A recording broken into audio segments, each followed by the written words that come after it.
Chapter 778. He had it all planned out. Although the plan had been brought forward because of his marriage, it was still carried out step by step. Before the servants in this villa were changed, there were spies everywhere, and there were bugs everywhere.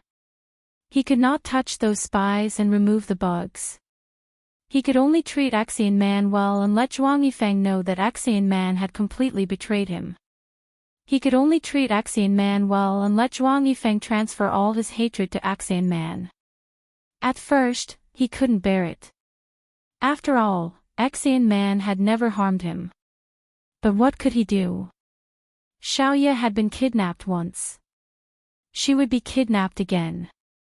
He couldn't follow Xiaoye 365 days a year, 20 hours a day, 60 minutes an hour, 60 seconds a minute. One mistake and his life would be in danger. Between Xiaoye and Axian Man, even if Axian Man had never wronged him, he could only choose to give her up and let Zhuang Yifeng target her. He was indeed cold-blooded and ruthless. But when he saw Xiaoye trying to choke Axian Man to death with a pillow, the blood in his body boiled. He couldn't wait to kill Zhuang Yifeng immediately to end her pain. He had to bear with it. If he couldn't bear it, Zhuang Yifeng would have to be on guard. Once he was on guard, the time to kill him would be delayed indefinitely. But by the time he had settled everything, she had left. He had left without a trace. The cash check expired. She didn't withdraw a single cent and the bank returned it. He had checked her bank card. Her parents-in-law were using it. Her luggage was still in Qingfeng Garden. He tried to open the password lock on the luggage and entered her birthday. No. He entered her birthday. When he saw the password lock open with a click, he knew he was done for. His heart was in so much pain that he couldn't breathe. He didn't know how many more things belonged to her. Just the password lock for her birthday was enough to make him wish he was dead. He opened the luggage.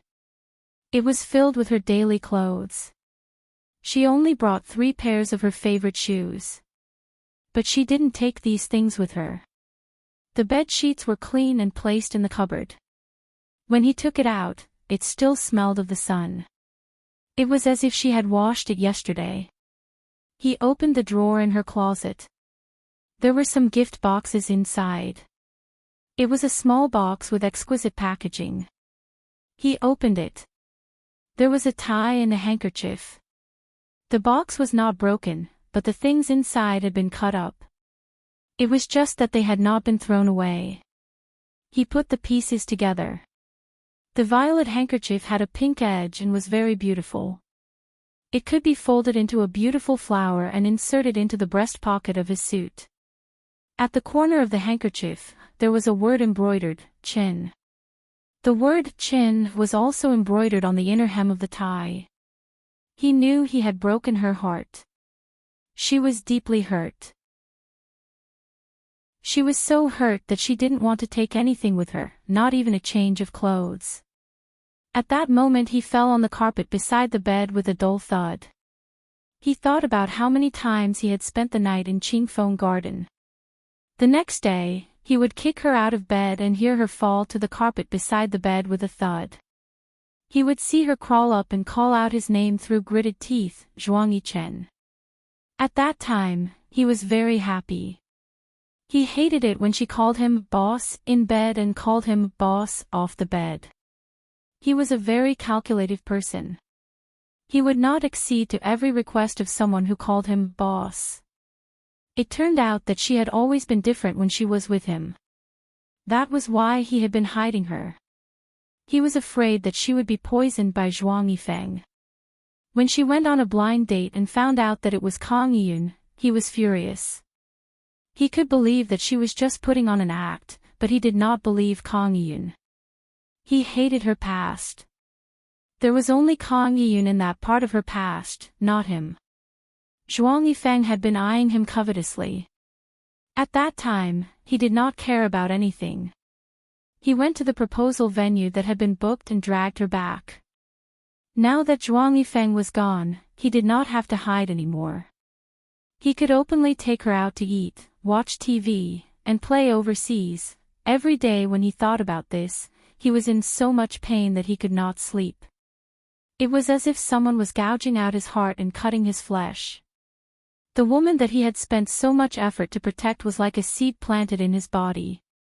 Without her, there was a huge hole in his heart. Every day, someone was still digging it out. It was so painful that he could not even cry out. Young master.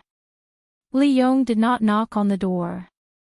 He pushed the door open and entered the bedroom.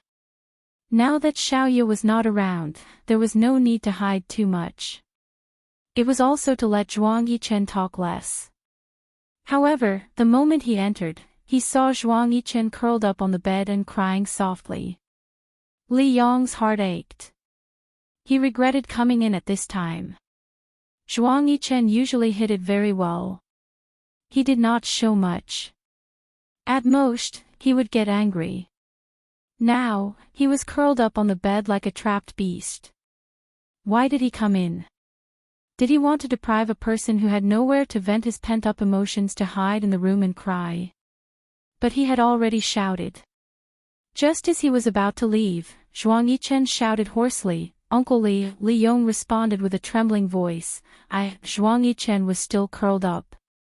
He hugged his shoes, clutched his chest, and sniffled. His voice was hoarse, as if he was enduring great pain. He said with trembling teeth, "Uncle Li, I feel terrible. My heart hurts so much. It's useless to massage it." Li Yong stood by the bed, tears streaming down his face.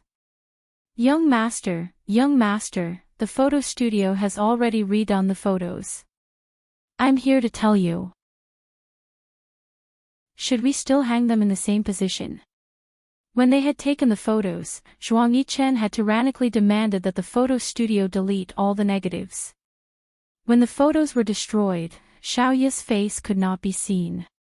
He had asked Li Yong to call the photo studio to ask for the negatives, but they said that they had already deleted them. He almost tore down the photo studio. Fortunately, when the wedding photos were taken, Xiaoyu showed off and gave Yi-Er and Xia Qian a copy each. Then, he copied Yi-Er's copy and sent it to the photo studio to have it redone. Zhuang Yichen's memory was shockingly good. He knew which photos were made of crystal, which ones were made of wood, which ones were made of wood, which ones were made of wood, which ones were made of wood, and which ones were placed in the album. Okay, hang it up. Otherwise, I'll forget what she looks like. It was another weekend. Su Zhiyan returned to Qin County from the provincial capital to visit his grandmother. Sister Jean said that she wanted to treat him to a meal, so he called Xiaoyu over. After the meal, Su Zhiyan wanted to send Sister Jean and Xiaoyu home. However, Sister Jean said that she wanted to go for a walk and exercise after the meal. When they were walking, Xiaoyu was always indifferent. She did not say or express anything. Su Zhiyan was also a man of few words. In Xiaoyu's impression, Su Zhiyan was not such a person. When she saw him at Grandmother Su's house the other day, he was very humorous. The people in the county had a rich entertainment life. There were people dancing in public squares, fitness centers, and couples. Those songs were all street songs, the catchy kind. Sister Jean stood at the side of the square and twisted to the music. She touched her waist and said, "Xiaoyu, people say that I'm too fat and need to lose weight. I think I really need to lose weight. Sigh. I'll go and do some twists." Wait for me. Xiaoyu actually admired Sister Jin's sense of humor. She never thought that there was anything wrong with being fat. She always said, "I'm fat, but my skin is good. Those skinny people my age don't have skin as plump as mine." Xiaoyu was about to stand at the side and wait for Sister Jean when Su Zhiyan reached out his hand to her. "Xiaoyu, please dance." Aren't you going to do me the honor?" The man asked her to dance in a gentlemanly manner. He placed one hand behind his back and bowed slightly. It was the perfect posture for a dance. I'm afraid that I'll step on your feet. It's okay. I've been stepped on by you a few times so that I won't be stepped on by you next time. But I'm not wearing high heels. I'm so much taller than you. Xiaoyu felt that height was a big problem. If she were as tall as Yi Er, she would not have to wear high heels in front of Zhuang Yichen. Sigh. She thought that it was wrong of her to link everything to Zhuang Yichen again. Maybe it'll have a different effect. The music in the square stopped, and then it started again. The slow four-step dance was melodious. Soon, the people around them stopped dancing. They looked at the man and woman dancing in the middle of the square. Xiaoyu straightened his back and leaned back slightly, tiptoeing along with the dance. The woman looked quiet and beautiful. However, when she raised her head and puffed out her chest, she suddenly felt cold and elegant. The man was leisurely and handsome. He was as noble as a prince from a fairy tale. He was holding his partner in a gentlemanly manner. The dance steps were perfectly coordinated. Because the male and female leads were a perfect match, even a fancy spin would attract waves of applause.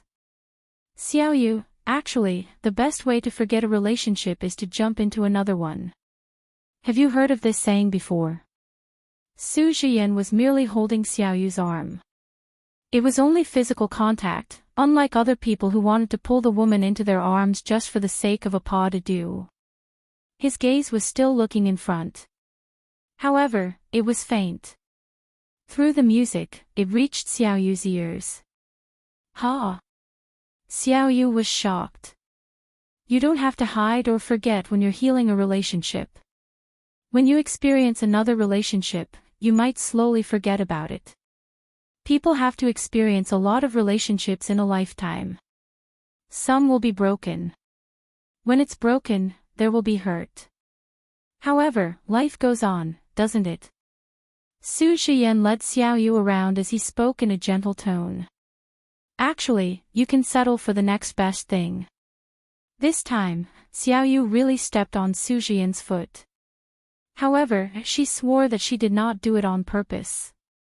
Su Zhiyan did not mind. He stopped and held Xiaoyu's shoulder. Xiaoyu, be my girlfriend.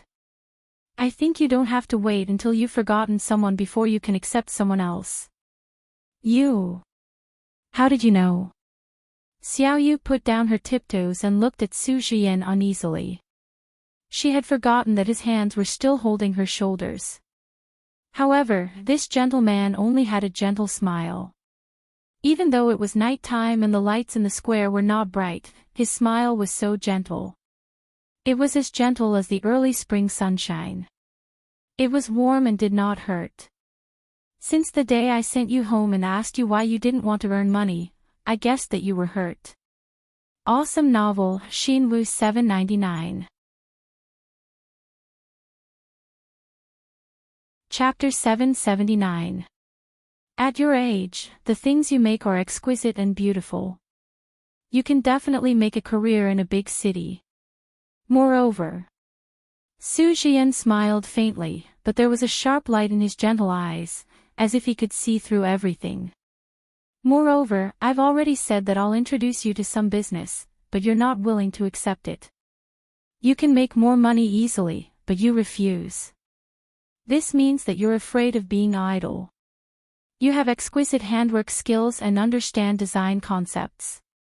You're so good in appearance, but you're single. Your eyes are dim and there's a strong sense of melancholy. If you're not injured, then you've encountered a major setback. Seeing that Xiaoyu was in a daze, Su Zhiyan took her hand again and held her waist. He started dancing again. There were no more fancy moves, just simple steps. Xiaoyu, I've been thinking about these problems in the past few days back in the provincial capital. Sister Jean said that you're a loner, but I always feel that there's a fire in your heart that will definitely burn very passionately. Xiaoyu, let's date. Young Master Su, you know nothing about me except for my name. I'm the same about you. Just take it as a joke. Xiaoyu used to entertain guests often, so naturally, she would not blush, run away, or hide like a teenager. She moved along with Su Jian's steps, just waiting for the song to stop. I, Su Jian, 25 years old. My ancestral home is Qing County. I live in Sea City. My grandmother, maternal grandparents, and parents are all alive. After my grandfather passed away, my grandmother insisted on coming back to take care of the house in Qing County. Our family runs a jewelry business. We have a jade processing factory in Yunnan and our own diamond factory in South Africa. Currently, our Su Ji jewelry store is in all the major shopping malls in the country. I've been in 3 relationships, but they ended without any illness. At this time, Xiaoyu pushed Su Jian away in a panic. She had thought about starting a new life. She really had thought about finding a substitute. She had even thought about it. As long as she could forget about Zhuang Yichen, she did not care whether she hurt anyone or not. The feeling of being alone was not good. However, she did not want to find a rich man. Even if Sister Jean called him young Master Su, she did not expect him to have such a family background. It turned out that Su Ji jewelry store belonged to Su Jian's family. When they got married, the naked diamond was bought from Su Ji jewelry store. It was a high-quality South African diamond. Xiaoyu. Su Jian caught up with Xiaoyu, who had been silent all this while. Holding her hand, he said, Xiaoyu, what if I told you that during the few days I was back in Sea City, all I could think about was the way you ate without saying a word, the way you lowered your head and made curtains, and the way you held onto your seatbelt and looked straight ahead? Do you find it unbelievable? Xiaoyu shook his head and tried to shake off Su Jian's hand. I just want to live a normal life. Young Master Su, don't disturb me. Su Jian did not let go. I won't disturb your peace. If you like to stay in Qing County, then stay in Qing County. I'll come back every week unless I'm on a business trip. Why reject me so quickly? I'm not interested in rich people. Even if your former lover is very rich, do you have to treat all rich people as enemies? Young Master Su. I have a name. Su Jian was very particular about the way he addressed her. This was the first time he had used a heavy tone. I'm going back. As Su Jian watched Xiaoyu run out of the plaza, he hailed a taxi and let out a sigh. Jean walked over and patted Su Jian on the back. Did you hit a snag? Yes. Do you like her? Yes. It was a simple and straightforward conversation, but the content was already clear. Jean seemed to be very close to Su Jian. She held his arm. Do you really like her? Yes, I've missed her for a week. Xiaoyu looks like she's been hurt. She usually locks herself at home to make curtains. If young master's temper flares up, then forget it. At that time, I asked her to make curtains at your grandmother's house purely because I wanted to introduce her to some business. I really didn't want to be a matchmaker. Jean. The 2 of them walked to the place where they had eaten earlier to pick up the car. If you really don't want to play, then forget it. My grandmother likes her very much. Didn't you notice? She even mentioned her when she called me. Yes, when did Grandma Su invite anyone to eat at her place? Jean, I want to fight for her. The car lock was pressed, and the 2 of them sat in the car. Jean was not used to wearing the seatbelt. Su Jian asked her twice before she finally put it on. It was rare for Jean to be so serious when she spoke. Jian, I've already said that Xiaoyu has been through a lot. You're in Sea City, and she's in Qing County. I'm afraid it'll be difficult for you to develop a relationship. She locks herself up every day. If you don't care about her, how can you enter her life? At noon the next day, Xiaoyu sat in front of the sewing machine again and buried her head in making curtains. When the doorbell rang, she shouted, "Who is it?" Wait a minute. It's me, Xiaoyu. It was Jin's voice. Xiaoyu quickly stopped the sewing machine and got up to open the door for Jin. When she opened the door, Jin smiled. You're making curtains again. Come in, Jin. At this moment, footsteps came from the stairs. Jin had only one foot in the house when Su Zhiyan arrived at the door. He smiled as if nothing had happened last night. He was not embarrassed at all. Jin, I was just about to look for you. I'm looking for Xiaoyu. If you're looking for me, sit at Xiaoyu's house for a while. Okay. Xiaoyu was speechless. Did these two people think that she did not exist? As soon as Su Zhiyan entered the house, he followed Sister Jin to change his shoes. When he smelled the scent of instant noodles in the house, he frowned. He followed the scent and found where the instant noodles were. He picked up the noodles and poured the lunch into the toilet for Xiaoyu. Su Zhao Yan.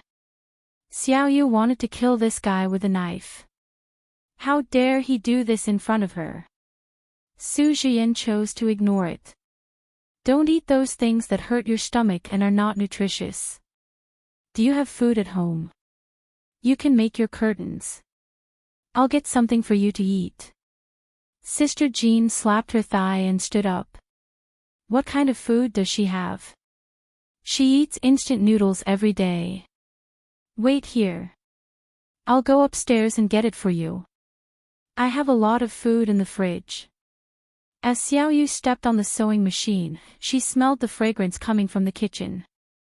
The smell of cooking at home was indeed different. This process was enough to attract the glutton in her stomach. She could not help but swallow her saliva. It had been a long time since she had such an appetite. She was very curious. What would a man like Su Zhiyan's cooking taste like? Xiaoyu stood at the kitchen door and listened to the sound of the kitchen hood. She watched as the man wore the apron that Jean had brought down. He rolled up his sleeves and skillfully stir-fried the food. The aroma of the food wafted into her nose. When it was time to eat, she took big bites of the food. There were 2 meat dishes, 1 vegetable dish, and 1 soup. It was delicious. Su Zhiyan also filled his bowl with rice. He could not help but laugh when he thought of the way she chewed slowly the other day. Wow, how can you eat so much? I haven't eaten either.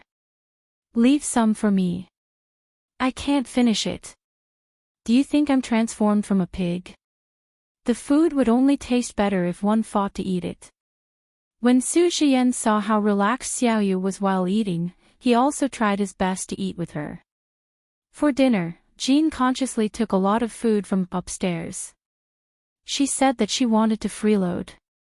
Naturally, Su Zhiyan was the one who cooked. Xiaoyu stepped on the sewing machine while Jean sat beside her and looked in the direction of the kitchen. Xiaoyu, Zhiyan is a good person. Look, there's a rich man who knows how to cook. He's also very polite. Even a nouveau riche like me sincerely thinks that he's a good person. Don't be so picky. Try dating him. It's not like you're losing anything. He really likes you. Jean, I don't need any sincerity. Okay. You just need someone to accompany you. Just don't be so bored. Xiaoyu did not answer. She was too bored.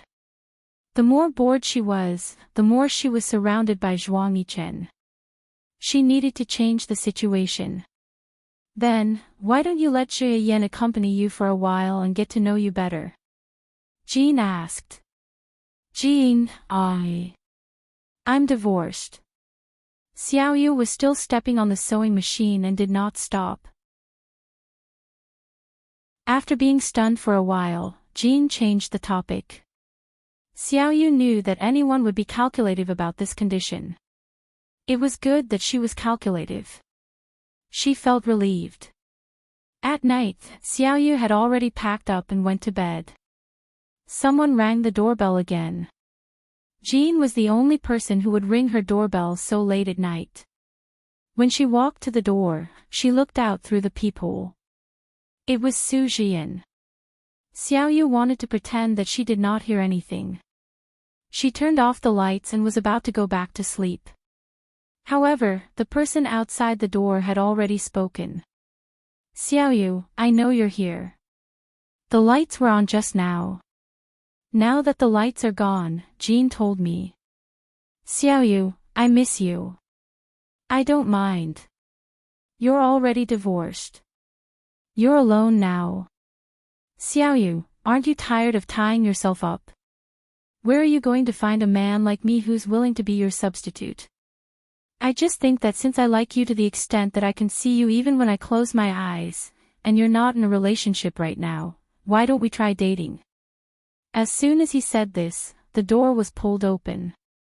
Xiaoyu looked at Su Jian and asked directly, can we not get on the bed? Su Jian heaved a sigh of relief. The corners of his lips curled up, and his eyes began to shine brightly under the light. Of course. Do you agree? Okay. Haiqing, 9th Mansion. Zhuang Yichen sat beside the tea table in Jiang Zhao's study. The aroma of tea filled the air. He said, if I were to use the media to find someone, would it be a good idea? Yichen, if we use the media to find her, Xian Man's and Zhuang Yifeng's matters will be dug up. Maybe even more. It's too risky. Jiang Zhao sighed, his eyes deep and serious. Yichen, if we use the media to find her, Xian Man and Zhuang Yifeng's matters will be dug up. Zhuang Yichen knew that this was a dirty secret that could not be exposed. If he were to openly look for Xiaoya, the reason for the divorce would be exposed. For example, the hostage incident that night would expose the gun incident. At the same time, his secret forces might also be exposed. Come and see. Hongcha 866. Chapter 780. Everything that happened in the past would be used for hype, especially by people like him. People who like to gossip would never lose interest. The love histories of the rich and handsome would always be talked about enthusiastically, but the conspiracy behind those love histories could not be exposed. Zhuang Yifeng was dead, and there was no evidence. If he was exposed, he would be digging his own grave. Yichen, have you ever thought that with Xiaoya's personality, she might have already? Jiang Zhao filled the washed tea set with tea, picked up the cup, and handed it to Zhuang Yichen. His words stopped there, and he held the cup in front of Zhuang Yichen, but his gaze was unreadable. Zhuang Yichen's heart skipped a beat. He took the tea from Jiang Zhao and quickly closed his eyes. His hands began to tremble slightly. The high-quality Tiguanyin tea was steeped in the boiling spring water, and its aroma filled the air. Even the light yellow tea splashed in all directions, scattering the aroma. Jiang Zhao frowned as he watched Zhuang Yichen pour the boiling hot tea into his mouth and swallow it. Zhuang Yichen took a deep breath. His heart skipped a beat just now, and it suddenly froze. A chill ran through his body.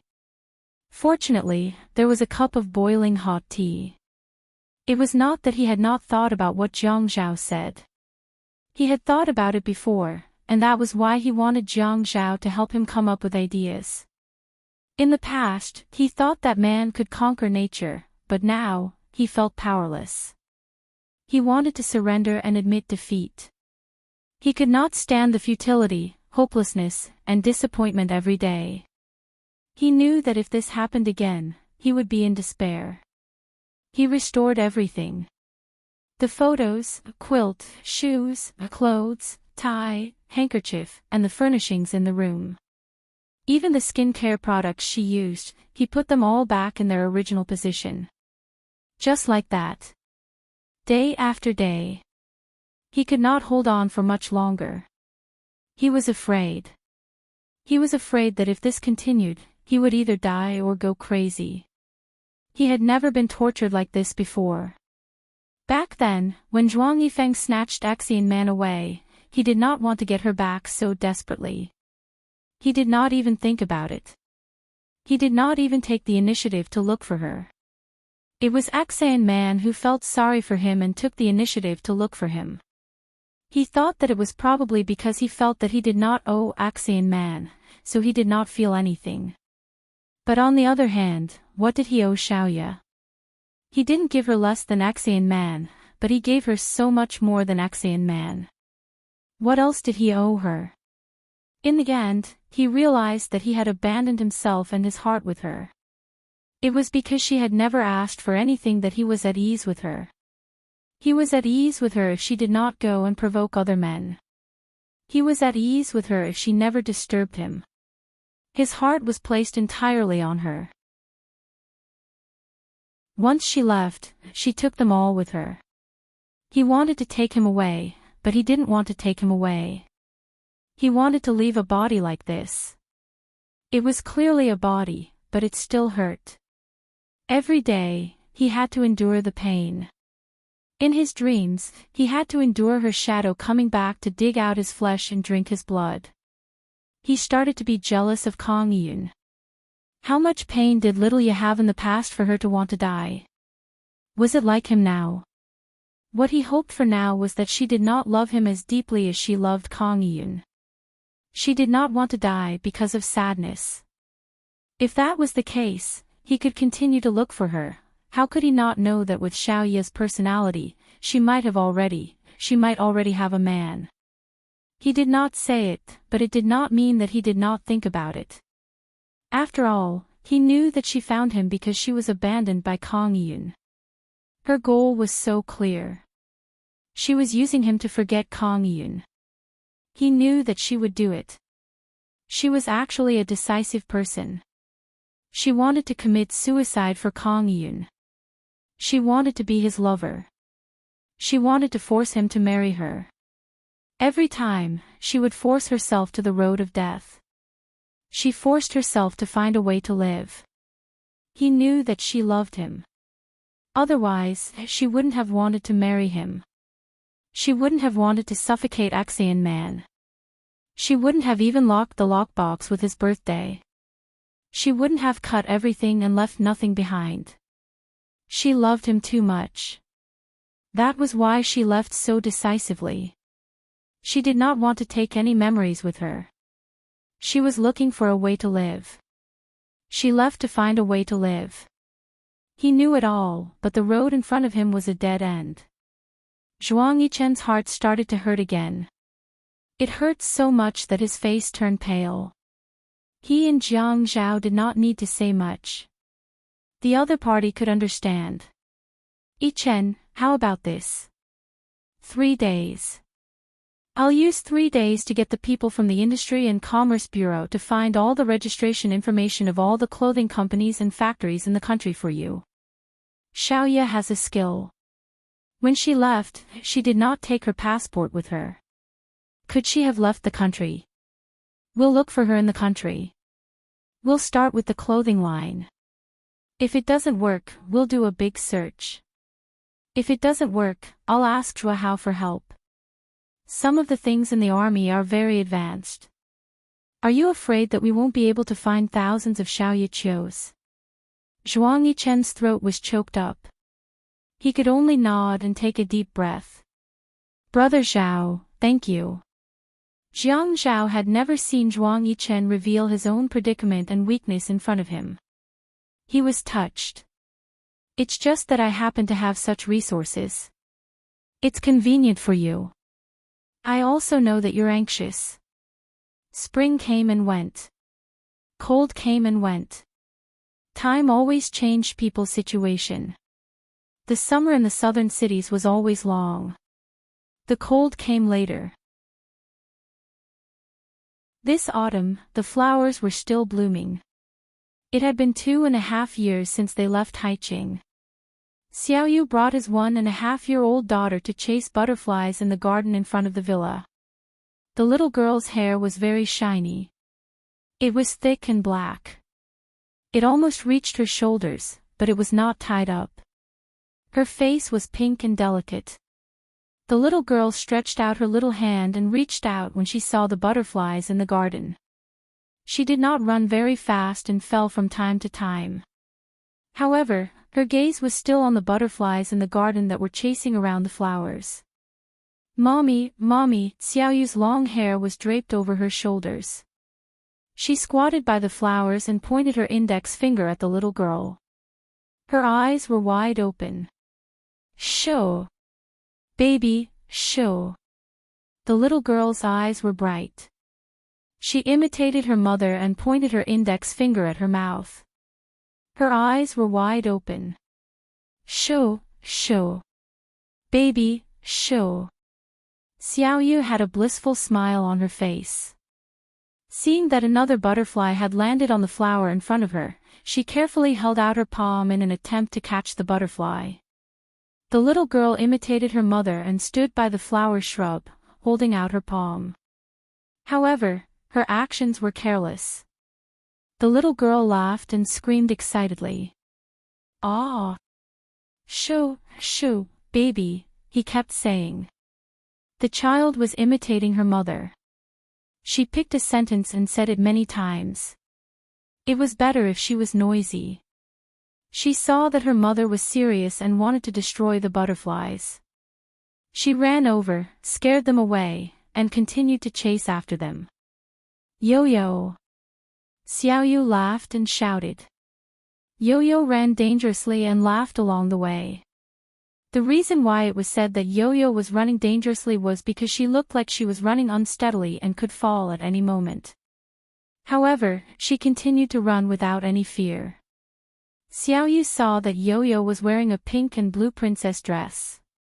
She had made a pink and blue spaghetti strap dress herself. Her daughter was mischievous and her mother was as gentle as the wind. Mommy, Mommy, Yo-yo pointed at the butterflies on the flowers. Mommy, Mommy, butterfly, butterfly. I'm not going to catch them for you. They're bad. Xiaoyu wiped the sweat off his forehead. Yo-yo suddenly ran toward Xiaoyu. Xiaoyu was happy and reached out to carry her. However, Yo-yo ran past her and ran into the arms of another person. Daddy, Daddy, butterfly, butterfly. The man was handsome. When he smiled, the sunlight shining on the garden was gentle and warm. Baby. He planted a kiss on Yo-yo's cheek. The sweetness of his doting made the little princess in his arms tremble with joy. The man asked, Daddy will catch butterflies for baby, okay? Okay, okay. How will baby thank Daddy? Kiss, the little princess said in a childish voice. She then smeared her saliva all over the man's face. Ah, it smells so good. The man tilted his head and snuggled into the little princess's neck, laughing loudly. Smells so good, smells so good. Baby's kiss smells so good. Daddy will catch so many good butterflies for baby. Xiaoyu smiled and walked over. Zhiyan, don't spoil her. It's tiring to work. Let me carry Yo-yo, Xiaoyu said gently. No, I haven't carried baby for a day. I don't feel tired at all when I carry baby. Although Su Zhiyan was talking to Xiaoyu, he was actually talking to Yo-yo. When he saw Yo-yo smiling, he raised his chin and said, Isn't that right? Isn't that right? My little Yo-yo, isn't that right? I miss Daddy. Yo-yo misses Daddy, Daddy, hurry up and catch butterflies for baby. Baby misses Daddy as a reward, okay? Su Zhiyan handed Yo-yo to Xiaoyu. When Xiaoyu took Yo-yo, Su Zhiyan planted a kiss on Xiaoyu's forehead. How about you? Did you miss me? Xiaoyu chuckled. Yes. Okay. Su Zhiyan rolled up his sleeves. I'm going to catch butterflies for my wife and sweetheart. Xiaoyu watched as Su Zhiyan entered the villa and took a large decorative glass bottle. He then filled it with fresh flowers and placed it on the grass. Then, he went to catch butterflies seriously. Initially, there were not many butterflies in the garden in front of the villa. However, one day, Yo-Yo saw butterflies flying around on the television. She clapped her hands excitedly and screamed for butterflies. The next day, he asked his men to replace the flowers in the garden with flowers that attracted butterflies. Then, he asked his men to bring a few thousand butterflies home. That day, when he released the butterflies from the box, Yo-Yo ran around the garden excitedly. Some of the butterflies ran away. However, as the flowers in the garden were very fragrant, most of the butterflies stayed behind. She knew what he was thinking. He wanted to give her everything she wanted. A flash marriage. What a thrilling marriage. They had known each other for a week. After she agreed to be his girlfriend, he took out his household register and secretly brought her to get a marriage certificate 3 days later. What was done could not be undone. He said that in this lifetime, he would do something impulsive that followed his heart at least once. And that was to get married for a woman that he missed all the time. He knew that it was a risk, but he wanted to take this risk for once in his life. He said that he did not mind being that person's substitute. After all, life was long. One day, he would be able to make her happy. Every day, he racked his brains to make her happy. He was so good to her. His family was in a mess because of her divorce, but he still persisted. He said that he was taking a risk and was impulsive. However, he was a man. He had to be responsible for his impulsiveness and risk. He persisted not only for the sake of responsibility but also for hope. Only by persisting would they have hope. She thought that God pitied her. He pitied her for being hurt so deeply by 2 men. Therefore, he sent her such a man to make up for the hurt she had suffered in the past. Then, she would be in his arms and slowly forget the pain that was carved into her bones. Come and see. Shinwoo 799.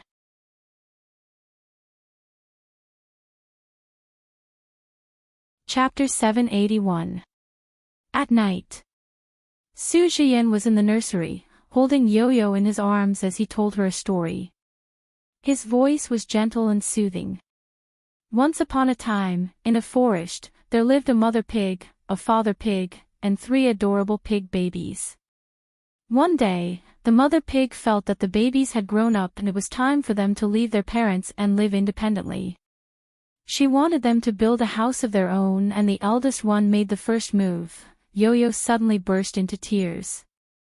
She hugged Su Jian's neck and refused to let go. Tears streamed down her cheeks as she pressed her face against Su Jian's. Baby doesn't want to leave Daddy and Mommy. Baby doesn't want to build a house. Baby loves Daddy and Mommy. When Xiaoyu heard Yo-Yo's cries, she rushed into the nursery after washing her face. She saw Su Jian gently kissing away his daughter's tears as he coaxed Yo-Yo. That's a story, baby. That's a story. Yo-Yo will never leave Daddy and Mommy. Never. Xiaoyu stood at the door and watched this scene unfold. When she saw her husband coaxing her daughter gently, her heart softened. She heard her husband swearing to their daughter that they would never leave each other. They would never leave each other. Xiaoyu's eyes reddened as she smiled. What's wrong with Yo-Yo? There was a mischievous tone in her voice. She sounded like a children's show host who was in her 30s or 40s. A group of children would surround her and call her sister. Then, she would use her sweet voice to get closer to the children. Her mischievous tone was filled with gentleness. Xiaoyu had never imagined that she could be so gentle. When she saw the child being born on the first day, she opened her eyes weakly and watched as the doctor held the child up. It's a girl. A very beautiful girl. At that time, some of the blood on Yo-Yo's body had been wiped off. However, there were still some bloodstains. Xiaoyu watched as Yo-Yo kicked her limbs and closed her eyes. Her cries were clear and crisp. Xiaoyu had never felt that there was such a voice in the world. It was so mesmerizing and it surpassed all other voices. Xiaoyu had heard children crying in the past, but she did not like it. However, when she heard Yo-Yo's first cry, she thought that she had been moved by Yo-Yo's cries and was moved to tears. Later on, she could not hear the sounds clearly, but she always remembered that this was her child. Every piece of flesh and blood in this child's body was supplied by her. Invisible to the naked eye, the Jingzi and ovum collided with each other in her body, turning into small pieces of flesh the size of fingernails. Then, they grew separately. Yo-Yo had small hands, legs, and a head. When she was in her stomach, she turned around and covered her face. There was a video of her playing in the ultrasound. Yo-Yo pushed her belly so high and so big that she had to bend her back when she stood up and when she sat down. She was tired, but the moment Yo-Yo landed on the ground, she felt that her tiredness was all worth it. Now that she had Yo-Yo, her gentleness was born from her bones. She had never been so tolerant and patient, even if that child had made her angry countless times and made her so angry that she wanted to hit her. However, she still held it in. She thought that this was her child, a child created by her cells. How magical! Although this child was infuriating, she thought that sometimes she would smile at her with a face full of innocence and innocence. Xiaoyu finally understood that the purest thing in the world was not the air in Xizang, not the cloudless sky, and not the distilled water. It was the child. It was Yo-Yo who had been cleansing her soul, making her feel no more hatred and resentment. It made her realize that there was a kind of sacrifice that did not care about returns or consequences. It was selfless and without resentment. Mommy, Yo-Yo hugged Su Zhiyan as she looked at Xiaoyu with tears in her eyes. Mommy, oh, baby. Xiaoyu climbed onto Yo-Yo's bed and slept on the other side of her. She hugged Yo-Yo together with Su Zhiyan. Baby, what's wrong? Mommy. Yo-Yo called out in her baby voice. Although a child at such a young age could occasionally speak in an orderly manner, she would also be too anxious to form words. Su Zhiyan sighed as he patted Yo-Yo's back. His voice was gentle and pleasant. Baby, don't cry, don't cry. It's all Daddy's fault. Daddy won't tell stories like this in the future, okay? Yo-Yo is sad. Daddy will be Yo-Yo's horse. Will you be my horse? As a child, Yo-Yo suddenly stopped crying and laughed. She flipped over and tried to climb onto Su Zhiyan's back. In the nursery, there was endless laughter. The child's laughter was so wild that she could not catch her breath. Su Zhiyan crawled on all fours in the nursery that was covered with mats. He was carrying his 1.5-year-old daughter on his back, and he was even imitating a horse. Xiaoyu was afraid that Yo-Yo would fall off Su Zhiyan's back, so she supported the child and chased after them. Eventually, Yo-Yo got tired and fell asleep on Su Zhiyan's back. The screen was still playing. Xiaoyu placed Yo-Yo on the bed and covered her with a blanket. Then, he turned up the volume of the surveillance camera in the nursery. If Yo-Yo cried, the servants would be able to hear it. Su Zhiyan stood by the bed and looked at Yo-Yo's baby face. She was sleeping on her side and her face was on the pillow. One of her hands was even under her face. She looked really, so cute.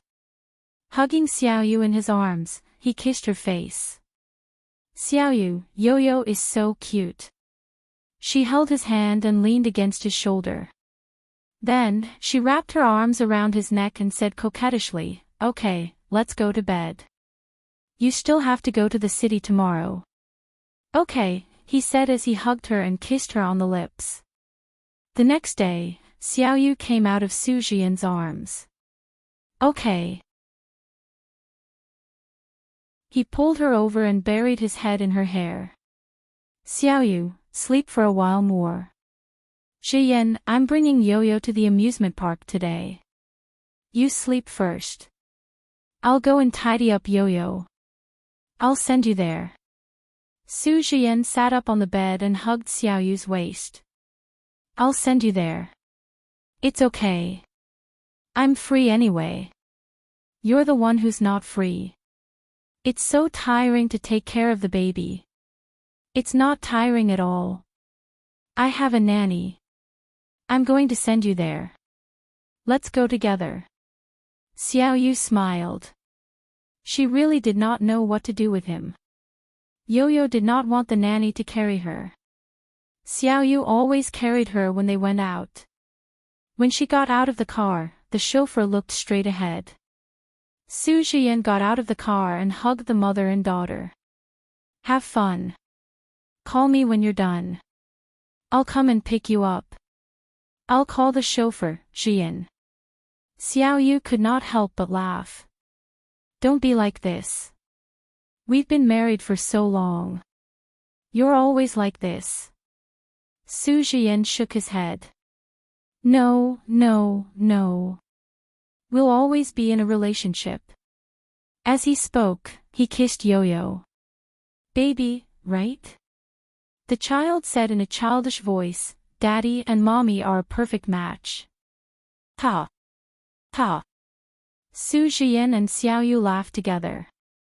Who taught you that? Su Jian laughed until his stomach hurt.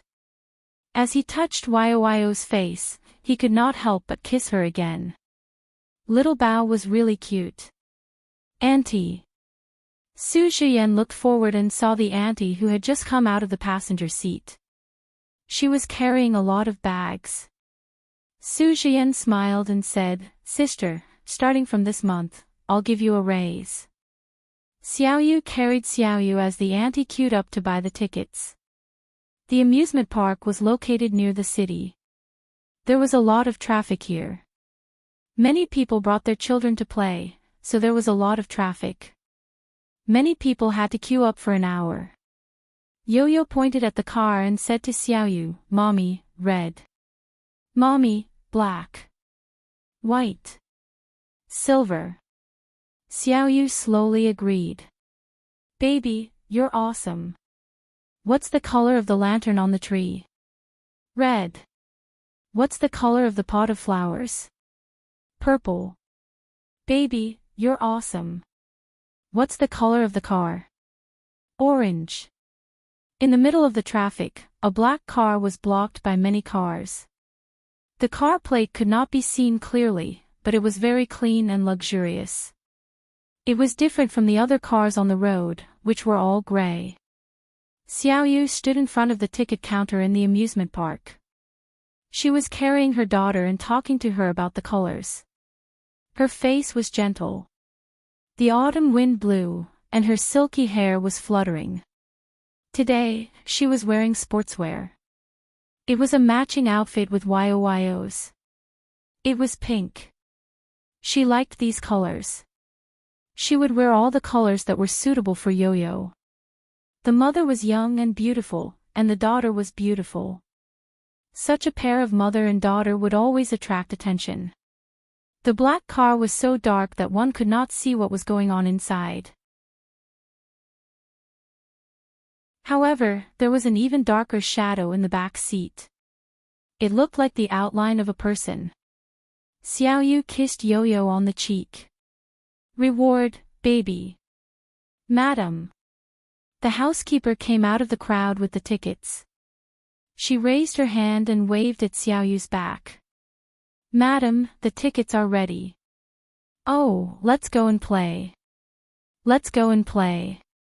Xiaoyu carried Yo-Yo with her other hand. In the black car, the handsome man's slender eyes stared out of the window. His breath was cold and dry, as if the breath he exhaled at any time could cause frostbite. His eyes fell on the amusement park and the traffic jam. Li Yong said, Sigh, it's the weekend today. If it's the weekend, it won't be able to get out even after 2 hours. There's no hurry, Zhuang Yichen said simply. The wind was blowing outside, blowing the trees and causing them to sway up and down. The woman's hair floated in the wind. She kissed the baby in her arms affectionately. Suddenly, his skin tightened, and the pores on his body contracted. He had goosebumps, and he could clearly feel the skin on his cheeks contracting. The car started to move slowly. He suddenly opened the car door. Li Yong was shocked. Young master. Zhuang Yichen had already opened the car door and got out of the car. The chaotic sound of the car horn was a protest and curse at the man who was shuttling between the cars. He could not care less. His hand held the front of the cars that were moving forward again and again, and then he barged past them. He saw the long-haired woman with the baby turn around. He started to shout, "Little demon Chiu! Stop right there! Stop right there!" He was so anxious that his eyes were red. A car wanted to pass in front of him to buy some time. He strode over and punched the hood of the car. Attention, Xinwu 799.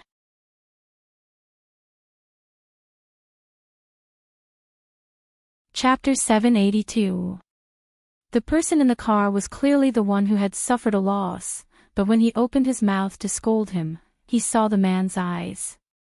It was as if the sky had turned dark and the man was an evil spirit from hell.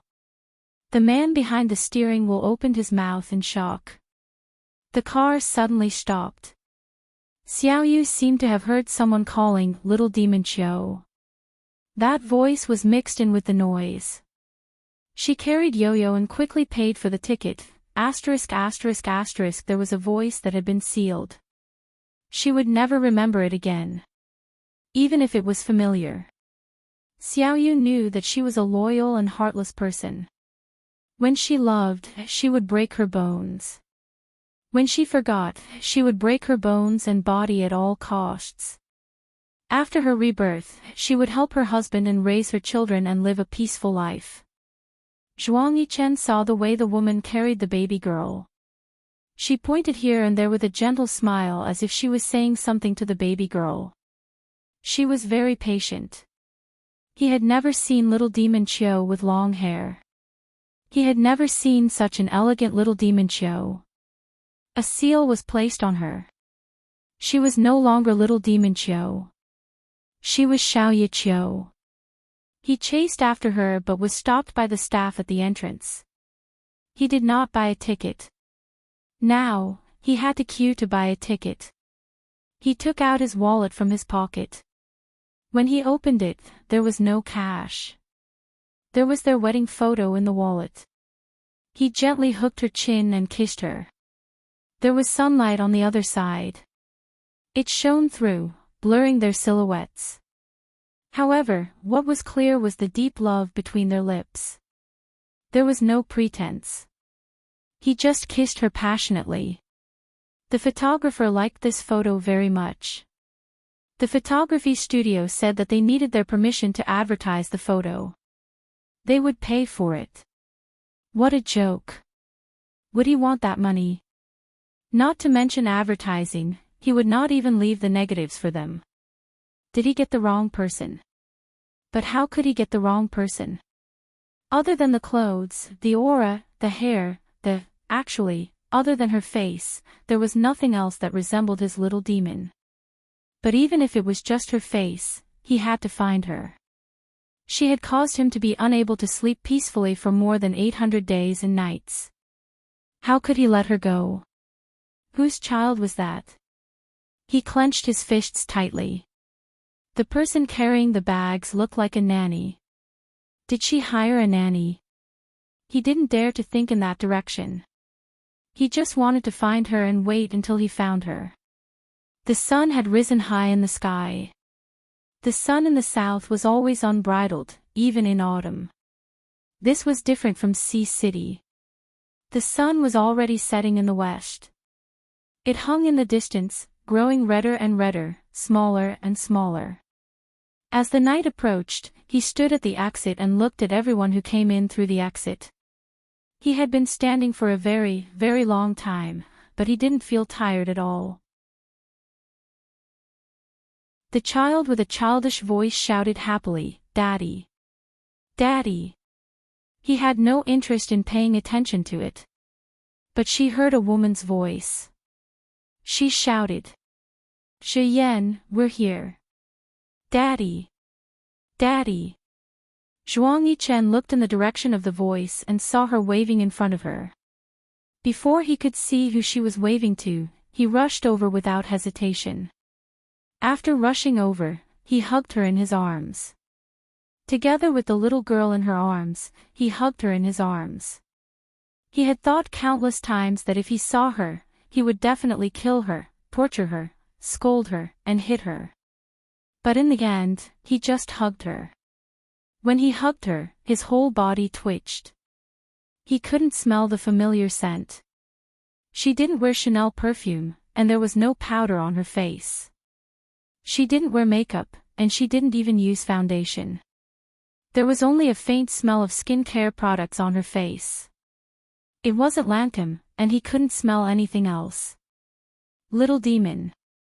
He hugged her. His nose had already lost its function. He didn't dare to open his eyes. He was afraid that he would lose his sight and not recognize her. He didn't dare to scold her, hit her, kill her, or torture her. He was only afraid that if he said something harsh, he would lose her again. He just called out softly, "Little demon." The little girl seemed to have eaten a strong explosive. She pushed Zhuang Yichen with all her might. "Let go. Let go. What are you doing?" When Su Shiyan noticed that something was wrong, he had already rushed over. While Zhuang Yichen's divine sense was still in a daze, he was pulled away by two people who looked like bodyguards and shoved away. He saw the gentleman carefully caressing her head, her face, her shoulders, and the baby girl in her arms. "Daddy, Daddy. Oh, Daddy is hugging Yo-Yo." While he was still stunned, he saw her holding the man's arm. "Shiyan, I told you not to come, but you came again. It's too tiring." "It's not tiring. How can I not worry when my wife and daughter are outside?" As he listened to the conversation, he suddenly realized that his ears had become extremely sensitive for a moment, but when he heard the man say, "wife and daughter," his ears began to go deaf. He could not hear the buzzing, he could not hear anything clearly. He rushed up and shouted, "Little demon Chiu! Stop right there!" When he shouted, he didn't realize that his voice was so domineering. No matter how many people there were, he rushed up without a care. He couldn't let her, she ran away just like that. She didn't even look at him. Just like that, she snuggled into another man's arms and left with the man with a child. He couldn't let her go. Why didn't she look at him? Did she not want to? Did she not want to? Or did she not dare to? "Sir! Please conduct yourself with dignity." The people who stopped him were probably the men that the man had brought. He saw that she finally looked back at him. Her eyes were clear and bright. "Sir, you've got the wrong person."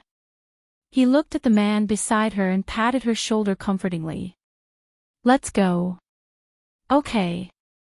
Little demon Chiu. Don't you dare run again." He was stopped and pulled. He wanted to hit her, but he was trapped and couldn't use his strength. He could only raise his voice and shout at her. At this time, the crowd in the amusement park was about to disperse, but because of this incident, it attracted a lot of people to come and watch. "Little demon, don't go," his eyes were already red. He raised his leg and kicked the people who were pulling him. Then, he raised his fist and threw the two people down. When he rushed over, the man who was protecting her punched him and threw him down. He didn't feel any pain and didn't want to get even with the people who hit him. He just fell to the ground and looked up at her. He was afraid that he would miss the flash of heartache or something else in her eyes.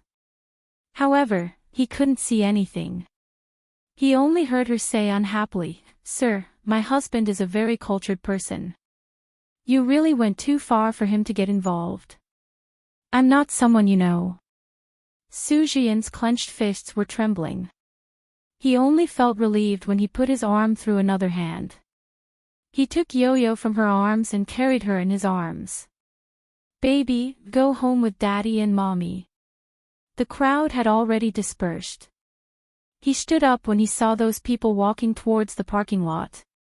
Xiao Yu was warm. Is your hand hurt? She asked Su Jian softly. It's fine. What do you want to eat tonight? She didn't say anything, so he didn't ask. Since she didn't say anything, he couldn't ask.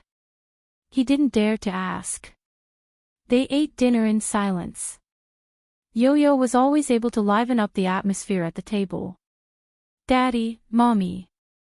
These few simple words from her mouth were enough to make the adults happy. They returned to the villa in the suburbs. Xiao Yu didn't like living in the big city.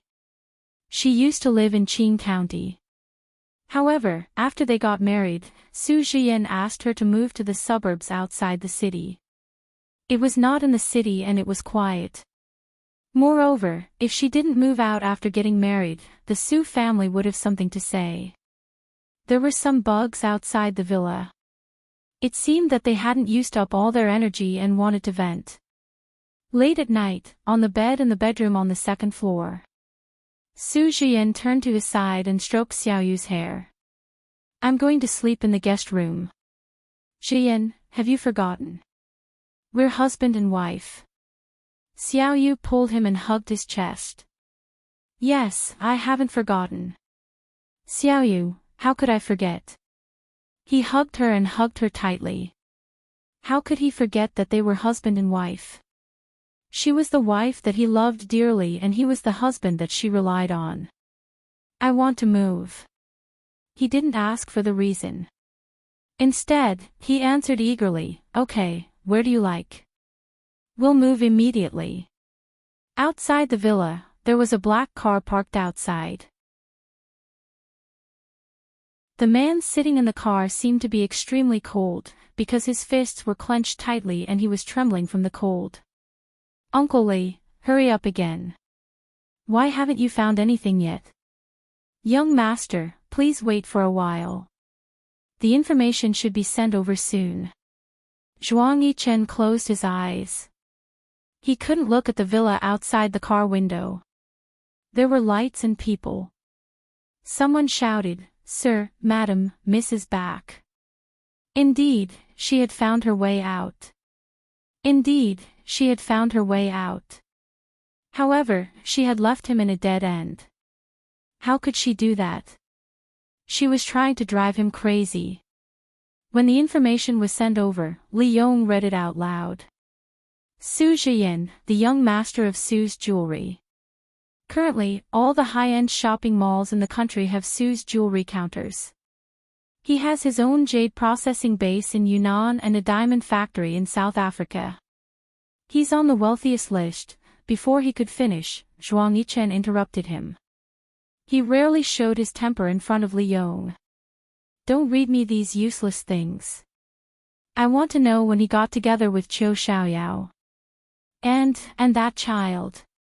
Zhuang Yichen had a glimmer of hope. That child might be his. He couldn't tell the age of the child, but he stubbornly thought that the child was his. No matter how she found the exit, the child was his. Jiang Xiaoyu, married Su Jian in April 2010. Daughter Wu Yu, born in March 2011. Blood type, type 0, Jiang Xiaoyu. She had actually changed her identity to avoid him. Zhuang Yichen counted silently in his heart. He counted the days. She left in March and gave birth to the child in March of the following year. It had been a whole year. She had only been pregnant for 10 months. It had been a year. How could it be his child? He was naive enough to want to lie to himself. She loved him to such an extent. Perhaps she had given birth to a child for him, but his heart began to feel like it was being sliced apart. He punched the back of the front passenger seat. When he punched again, he shouted, "Little demon Qiu! How dare you give birth to a little bastard outside? I'm going to kill you! I'm going to kill you!" He screamed again, his whole body convulsing. He fell down along the back of the chair and onto the seat cushion. After a while, he finally couldn't scream anymore. He covered his face and muttered in a trembling voice, "Little demon. Little demon, attention, Shinwoo 799.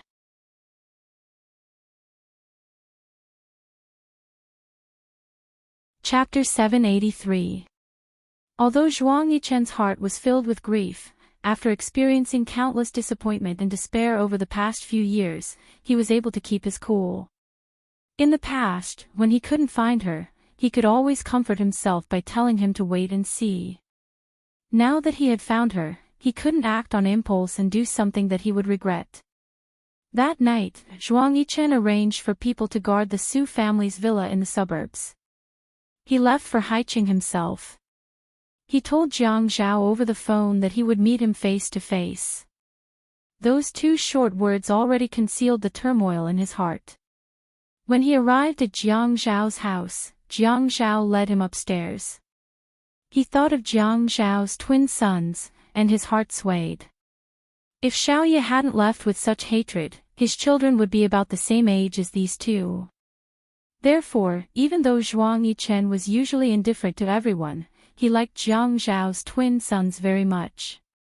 Every time he hugged them, he always felt very sad when the children kissed his face.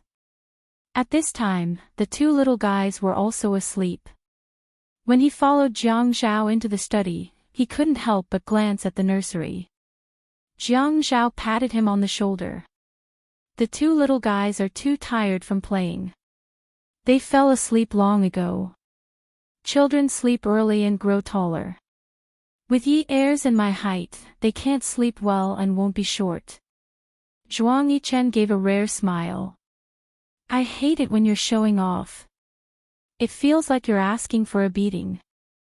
The two of them leaned against the chair. Tell me. Jiang Zhao went straight to the point. I found Xiaoye. When Zhuang Yichen said that, he realized that his voice was trembling. He tried his best to hide it and use other actions to distract the other party so that others wouldn't notice his abnormality. But even when he reached for the cup, his hand was still trembling. In an instant, his eyes reddened, and he excitedly repeated, I found Xiaoye. Brother Zhao, you have to help me, this time. How could Jiang Zhao not understand Zhuang Yichen's current feelings? He had been looking for her for more than 2 years, and he had finally found her. He wasn't surprised by Zhuang Yichen's reaction. As long as it's within my ability, I won't shirk my responsibility.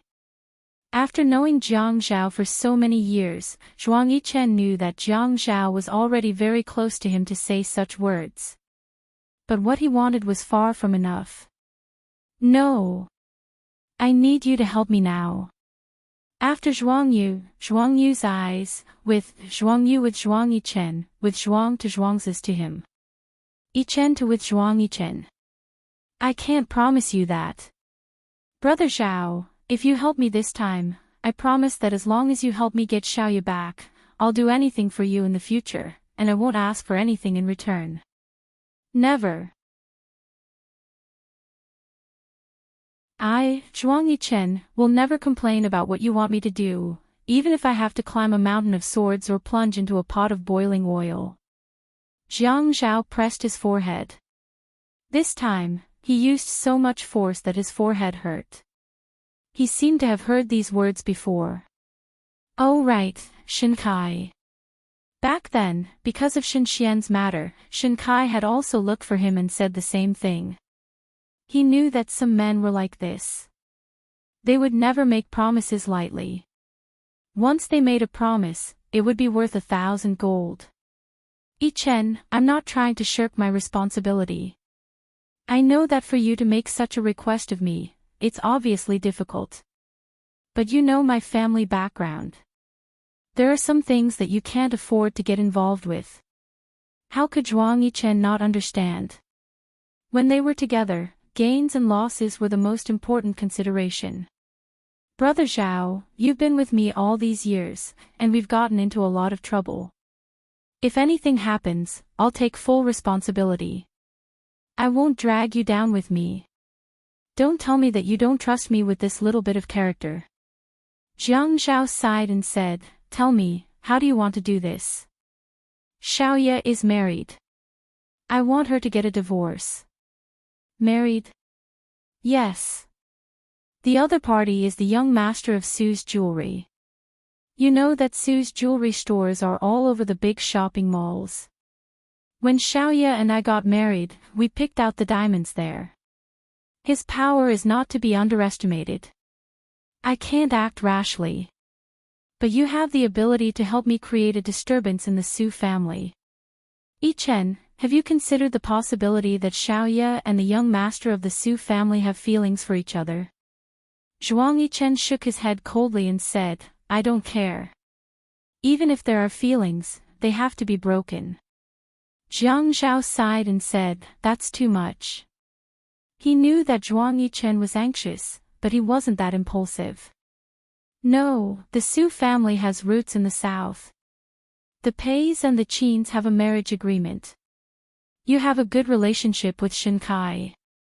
Shen Xian is also the daughter-in-law of the Pei family. If you're willing to use the Pei family's connections, it won't be difficult to suppress the Su family. Jiang Zhao clenched his fist and wanted to smash it on his forehead. Wasn't he vexed that he couldn't use the Pei family's connections? Feiyu wasn't willing to marry over at all. The Qin family hadn't communicated with the Pei family and thought that time would pass. It was true that he had a good relationship with Shen Xian, but why had Shen Xian married into the Pei family? What was going on? He couldn't possibly use his sister's happiness to exchange for Zhuang Yichen's happiness. This was a problem that couldn't be compared.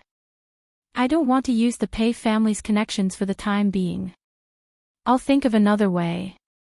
Can you hurry up? It won't be soon.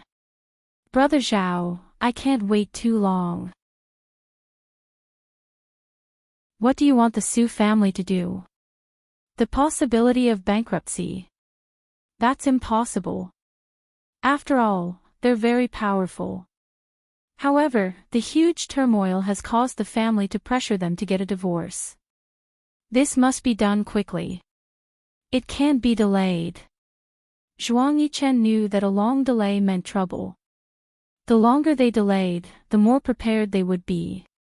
If Xiaoya didn't want to return to his side now, she would definitely find a way to deal with it. He couldn't give her this time. 10 days later. All of the Su jewelry in Haiqing had quality problems. Fake jade was mixed in and sold at high prices.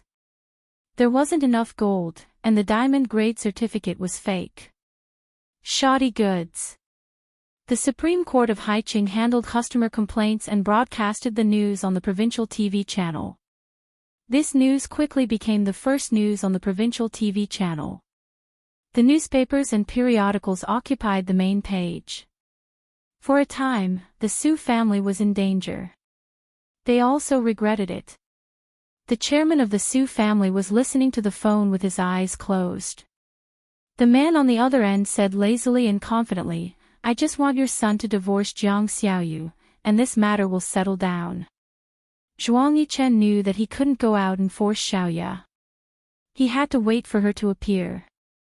However, 5 days later, he still hadn't received any news about the divorce of the young master of the Su family. He couldn't sit still anymore. He knew that she was so heartless. She was going to treat him like how she treated Kang Yun, but he wasn't Kang Yun. Kang Yun was already married, but he wasn't. He didn't believe that he couldn't find her in this lifetime. If he couldn't find her in this lifetime, he would be single. Since he had found her, he wouldn't let her abandon him. He wasn't Kang Yun. He couldn't do it. Qiu Xiaoyao was his, and she could only be his. Xiaoyu was playing with Yo-Yo in the garden. When her phone rang, she thought it was Su Jian. While paying attention to Yo-Yo, she swiped the phone without looking at the screen. Jian, what's wrong? Jian. Zhuang Yichen smiled coldly. Xiaoyu was shocked for a moment. Zhuang Yichen said, hang up. The Su family is in trouble again. What trouble?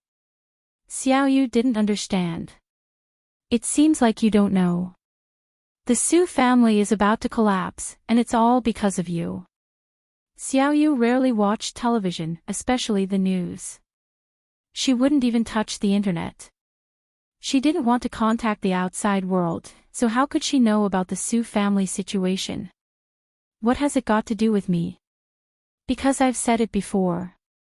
If you don't divorce Su Jian, I'll bring down this Ace family. Do you believe me? Xiaoyu hung up the phone, and it fell to the ground because she couldn't hold it properly. Su Jian was still the same as usual when he returned home.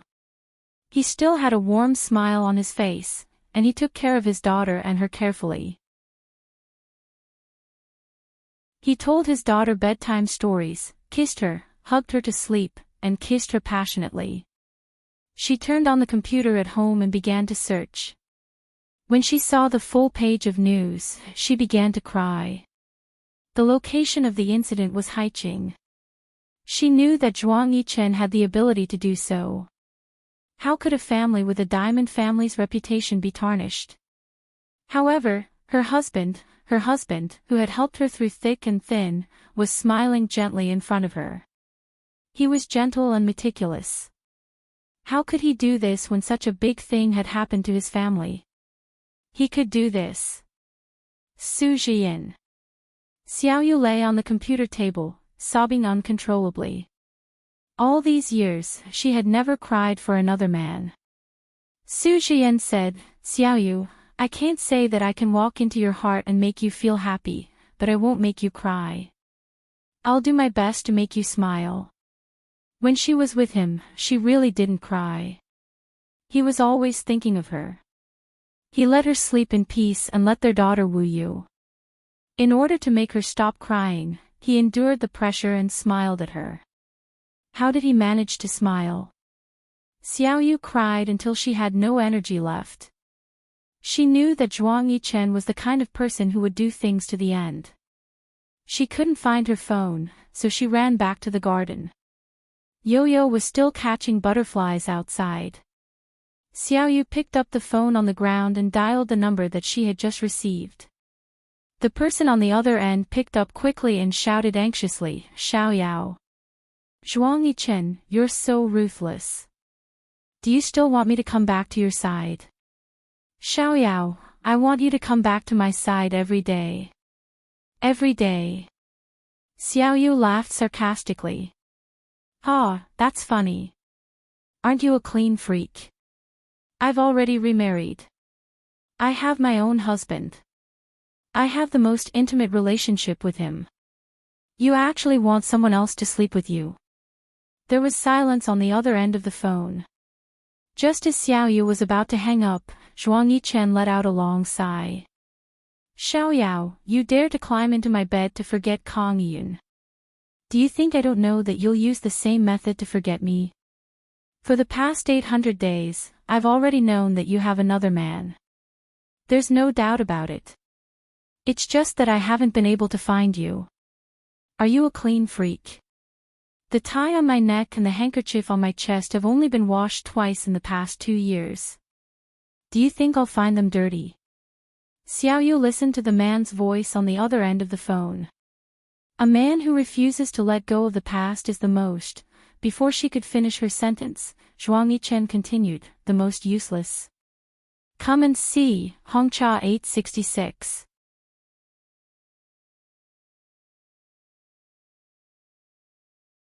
Chapter 784. Ha, he mocked himself coldly. Why do I need to be successful? Who do I need to prove it to? Is there anyone around me who can see my potential? Uncle Li. He doesn't need me. He has seen every side of me. What does it matter if I'm successful or not? She was stunned. Don't you read the news? Don't you go online?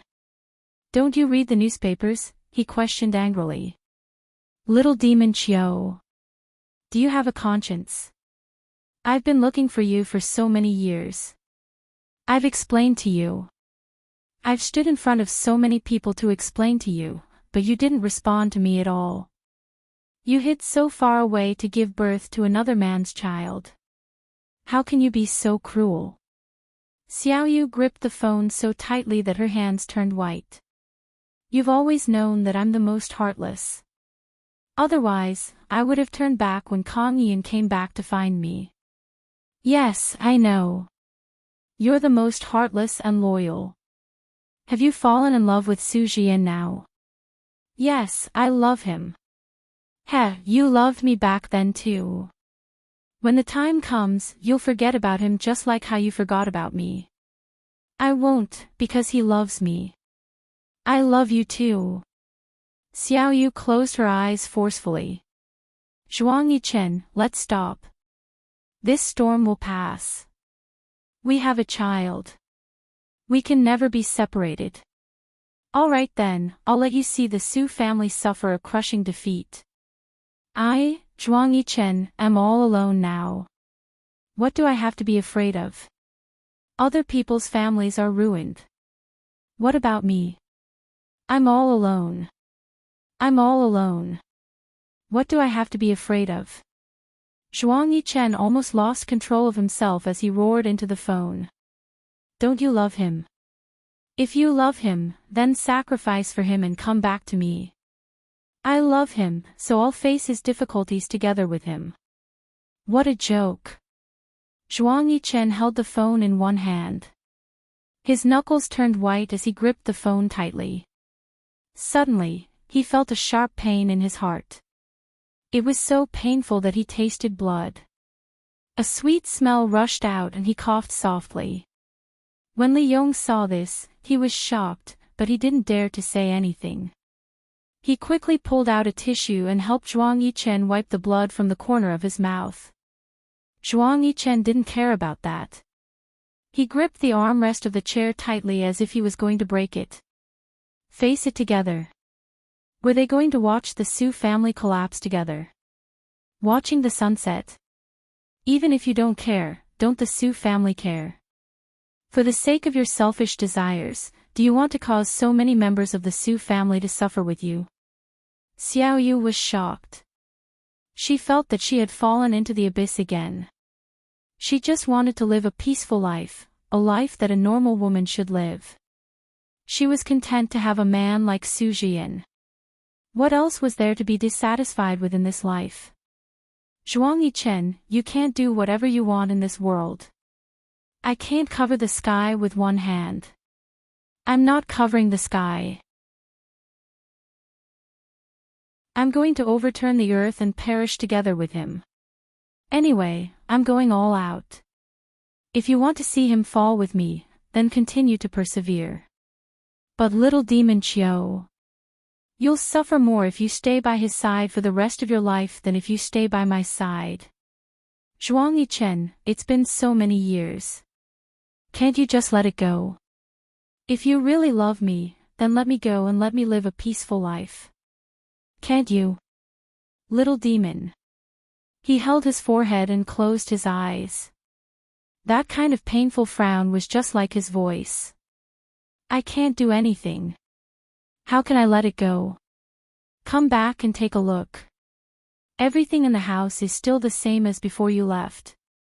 I didn't dare to touch any of the furnishings in the house. I've had people repair all the things that were cut. Little demon, even in Qingfeng Garden, your password box is still in its original position. There's not a speck of dust on it. How can I let it go? People who let it go have no obsession. I have an obsession in my heart, so how can I let it go? Little demon, you're my obsession. I can't let it go for the rest of my life. When Xiaoyu lowered her head, her tears were already falling. Why bother? He treated her like that back then and only said that he couldn't let it go after she left. He was silent for a while. His voice was sad and gentle. Little demon, you hate me for what happened back then. But do you know how difficult it was for me? There were more than 30 bugs in the house. Among the dozens of servants, there were 5 spies. If you were the one who got hurt on that rainy night, Xian Man wouldn't have been the one who got hurt. I took care of Xian Man. The spies all reported to Zhuang Yifeng that Zhuang Yifeng killed Axian Man on the day you left. Little demon, if I didn't do that, the person who died would have been you. I usually communicate with Uncle Li through tacit understanding. On the night you were kidnapped, I sent an email to Jiang Zhao to tell him not to interfere in my affairs. I was afraid that I would implicate him. Little demon, do you know how difficult it was for me? You didn't even wait for me for a few more days. That day, as soon as Zhuang Yifeng died, I immediately went to look for you. I even bought you your favorite high heels, little demon. She heard the man on the other end of the phone. He was sobbing uncontrollably, but he was holding it in and did not wail out loud. There must be thunder in the sky for her ears and brain to explode with a rumbling sound.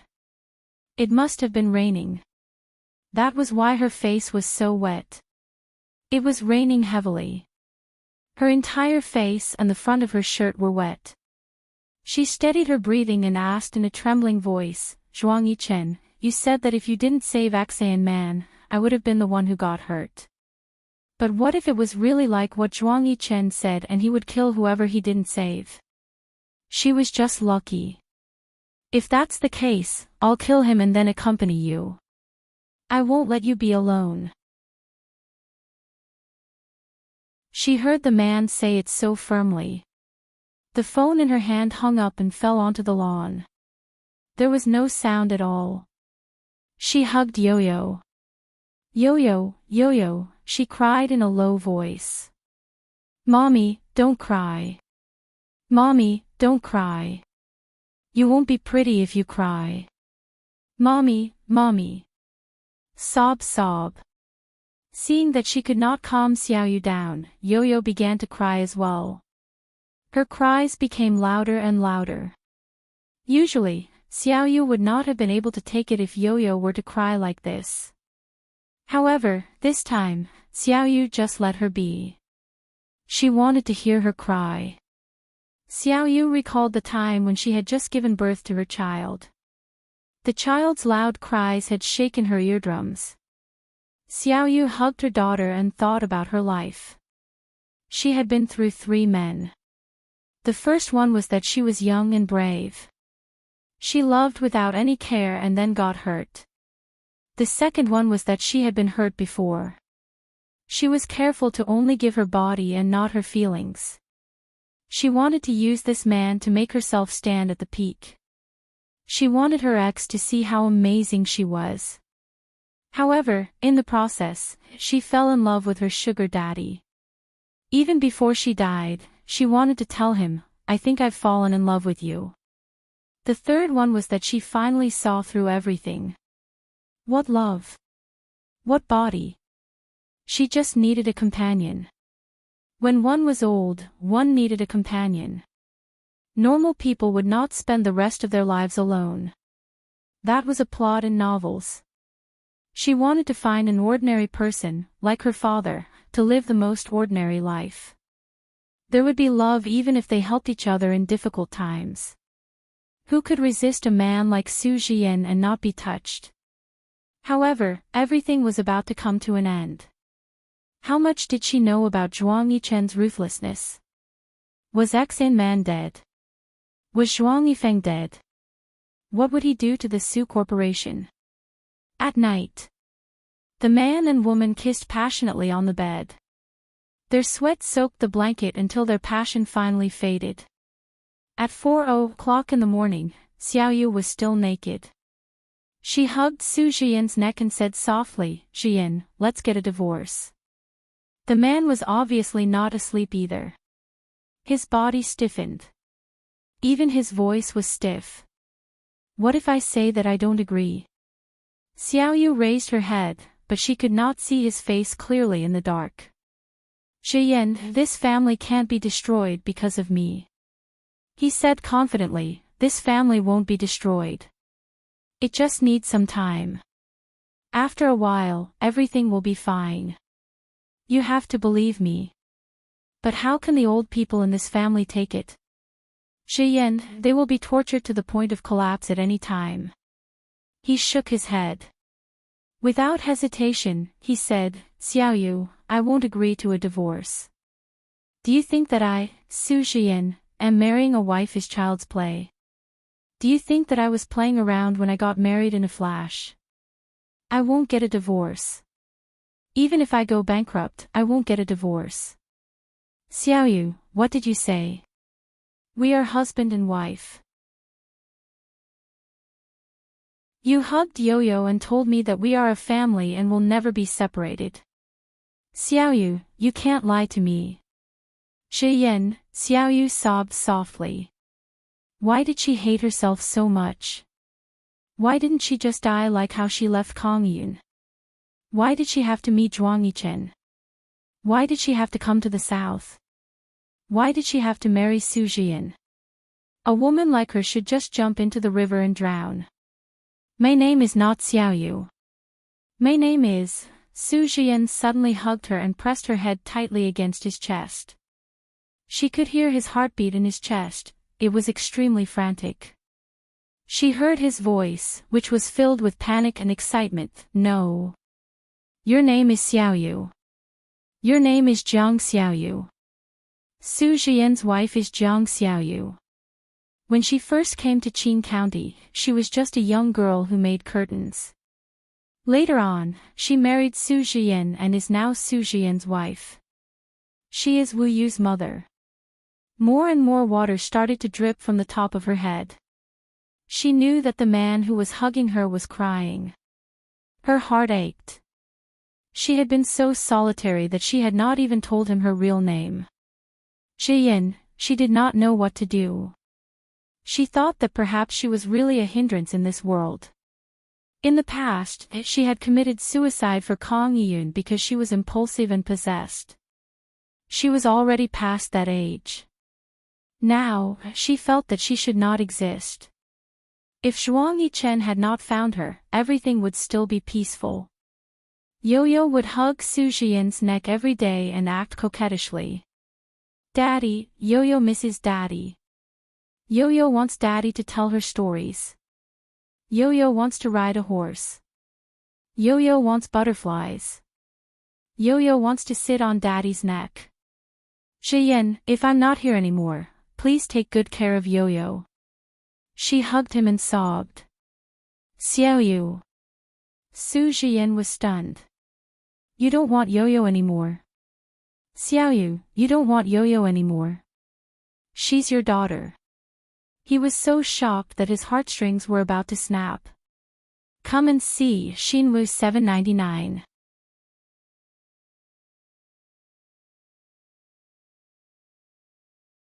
Chapter 785.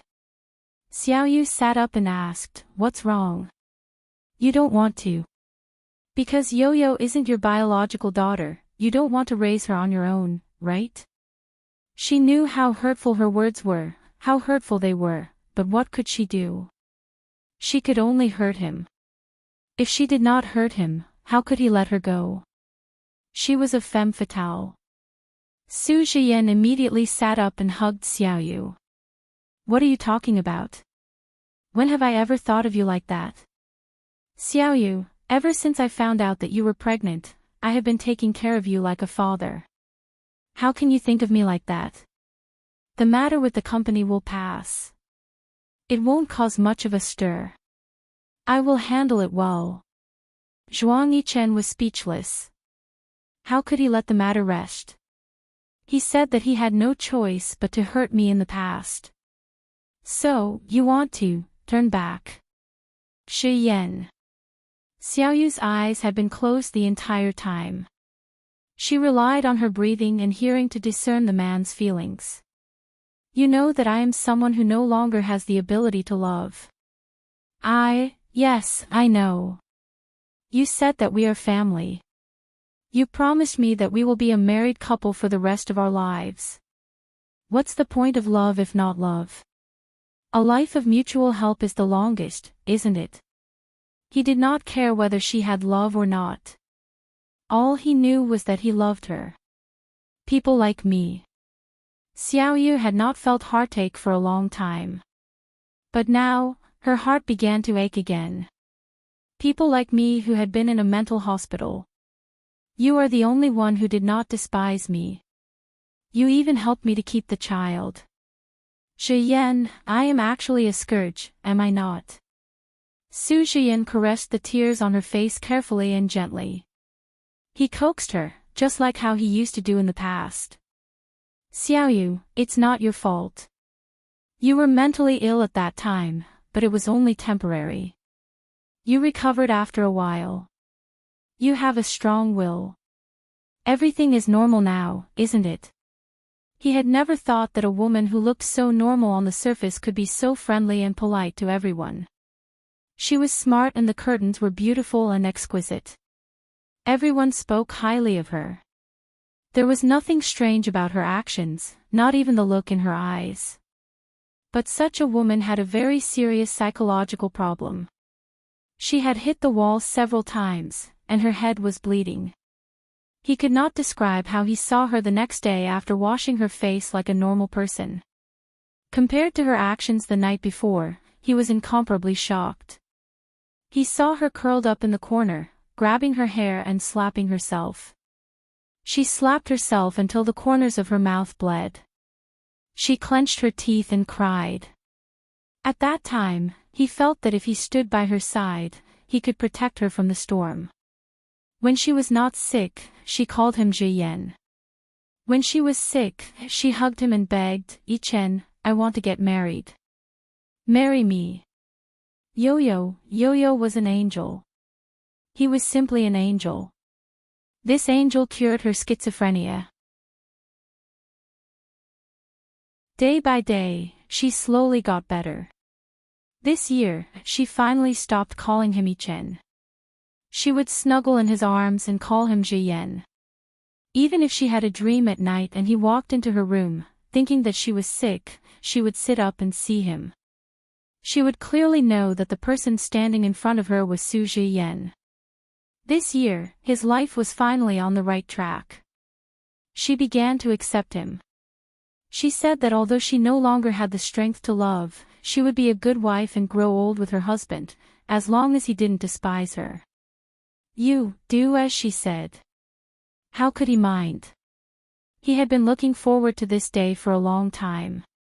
But it had only been a few months, and she said that she wanted to leave. He wanted to run his business for the rest of his life, but she would only stay for a while. Zhiyan, a man should focus on his career. Family business, family business. A man can only have a career if he has a family. Xiaoyu patted him on the shoulder. Go to sleep. Don't force me. I don't want to go crazy for a man again. She had really had enough of this life. She had died once for a man and gone crazy once for a man.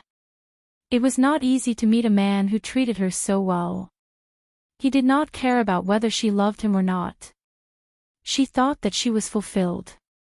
But she was destined not to be fulfilled. She closed her eyes and thought about it. Perhaps she was a demon in her previous life. She had violated the laws of heaven and was struck down by the gods. She had to suffer the pain of reincarnation. It was more unforgettable than being tempered by volcanoes. Now, she felt that she was better off dead. The next day, Su Zhiyan went to work very early. He asked Xiaoyu to stay at home with Gigai. He would come back early and settle the company matters. Xiaoyu only smiled and let him go to work. She hugged Yo-Yo and played in the garden. Then, she handed Yo-Yo to the servant and went upstairs. She sat in front of her desk and began to write a letter.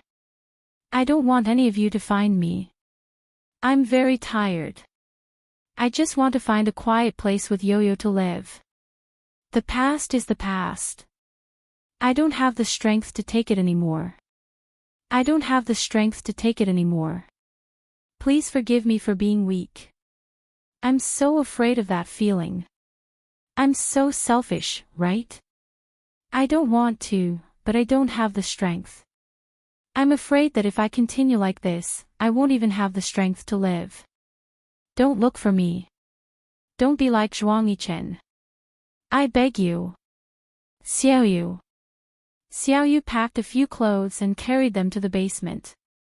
She knew that there was a way to the underground garage. There was a branch that led to the other end of the neighborhood. She knew that Zhuang Yichen had spies outside the villa. She knew that her existence was a disaster. But she still had Yo-Yo. She could give up on anyone but Yo-Yo. She did not want to touch any man in this lifetime. She had nowhere else to hurt him. Xiaoyu got out of the taxi and carried Yo-Yo. There was milk powder and some clothes in her suitcase. She carried Yo-Yo with one hand and pulled her suitcase with the other. She anxiously walked towards the airport entrance.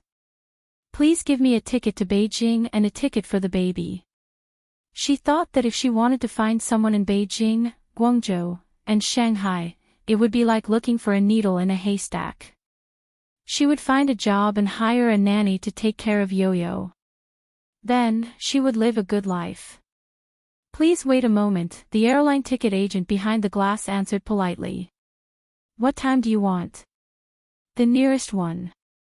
There's still time to change your boarding pass. 3 in the afternoon. Is that okay? 3 in the afternoon. Is this the nearest one? Yes. All the other first-class cabins are full. How about Shanghai? The ticket agent was puzzled. There were people who changed their flight times. She had never seen people who changed their flight times. 10 in the morning. Xiaoyu was anxious. Then I want the one in Shanghai, she said. Yo-Yo hugged Xiaoyu's neck. Mommy, where are we going? Shanghai, baby. Yo-Yo's eyes lit up. Mommy, where's Daddy? Aren't we going to wait for him? Xiaoyu bit her lip. Baby, Daddy is busy. Let's go first. Mommy, I want to call Daddy. Xiaoyu's eyes were red and she was about to cry. She held it in. Baby, Mommy's phone is out of battery. Call him when we arrive, okay? Okay. Xiaoyu had just taken her ticket. Before she walked to the boarding pass counter, she heard a familiar middle-aged man's voice. Young mistress, young master asked me to come and pick you up. Xiaoyu turned around and saw Li Yong bowing to her. Behind him were 6 strong men. Just as she was about to call for security, Li Yong said calmly and respectfully, Young mistress, I believe that if there's a conflict, although you can escape, it will be difficult for Xiaoyu to escape unscathed. Bullets have no eyes. She might lose her life. Xiaoyu's body trembled. She suddenly let go of her luggage and hugged Yo-Yo tightly. Her body trembled nervously. Xiaoyu's departure almost caused Su Zhiyan to break down. He fell to the ground and the letter was spread across his face. In the past, when he saw her bleeding from her head again and again, his heart ached. When he heard her call him Yichen, his heart ached too. But now, pain could no longer be used to describe what he was feeling. His heart was suddenly frozen and then suddenly shattered by a heavy object. When it shattered, the sound of it falling to the ground was very clear. He clearly heard the sound of his heart shattering, but he could not feel the pain now. Was it because of the quick freeze that caused him to feel numb? But the temperature was rising, and the ice and snow were melting. He could feel it. His heart was empty, and all the blood in his veins could not find a place to exchange. The broken pieces of his heart on the ground began to hurt. There were pieces of his heart everywhere, and it hurt everywhere. He had never wanted her to love him. He had never wanted her body and heart to belong to him. He had thought for a long time that it would be enough for him to love her as a married couple. When he loved her, when she accepted his love, he was happy. He thought about the first time he saw her. She stood there smiling at him, but the melancholy in her eyes was so shocking. He thought about the end of spring this year. When he kissed her, she did not avoid him anymore. She began to respond to him. When he took off her clothes, she smiled gently at him. But he cried. She left and begged him not to look for her. She begged him to let her have a peaceful life. He knew that she had always been begging for a peaceful life. She wanted a peaceful life. What about him? Where could he go to find peace? She begged him to give her a peaceful life. Who could he ask for a peaceful life? Xiaoyu, you're just Xiaoyu. Didn't they say that a fish's memory only lasted 7 seconds? Why are you doing this?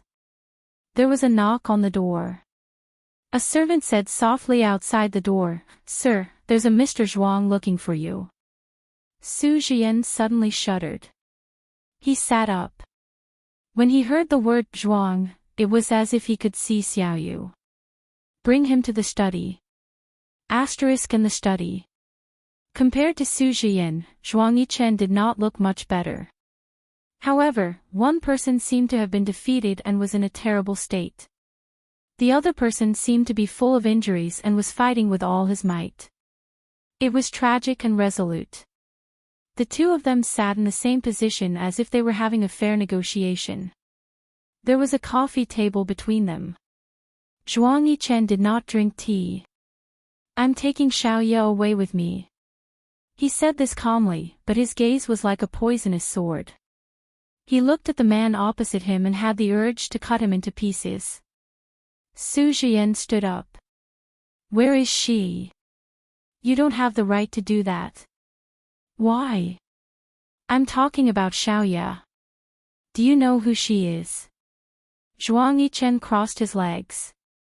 His tone was calm and his gaze was fierce. "Do you know someone called Xiaoye?" Su Jian's eyes flashed with panic. "I don't know her." Beauty novel, Xinwu 799.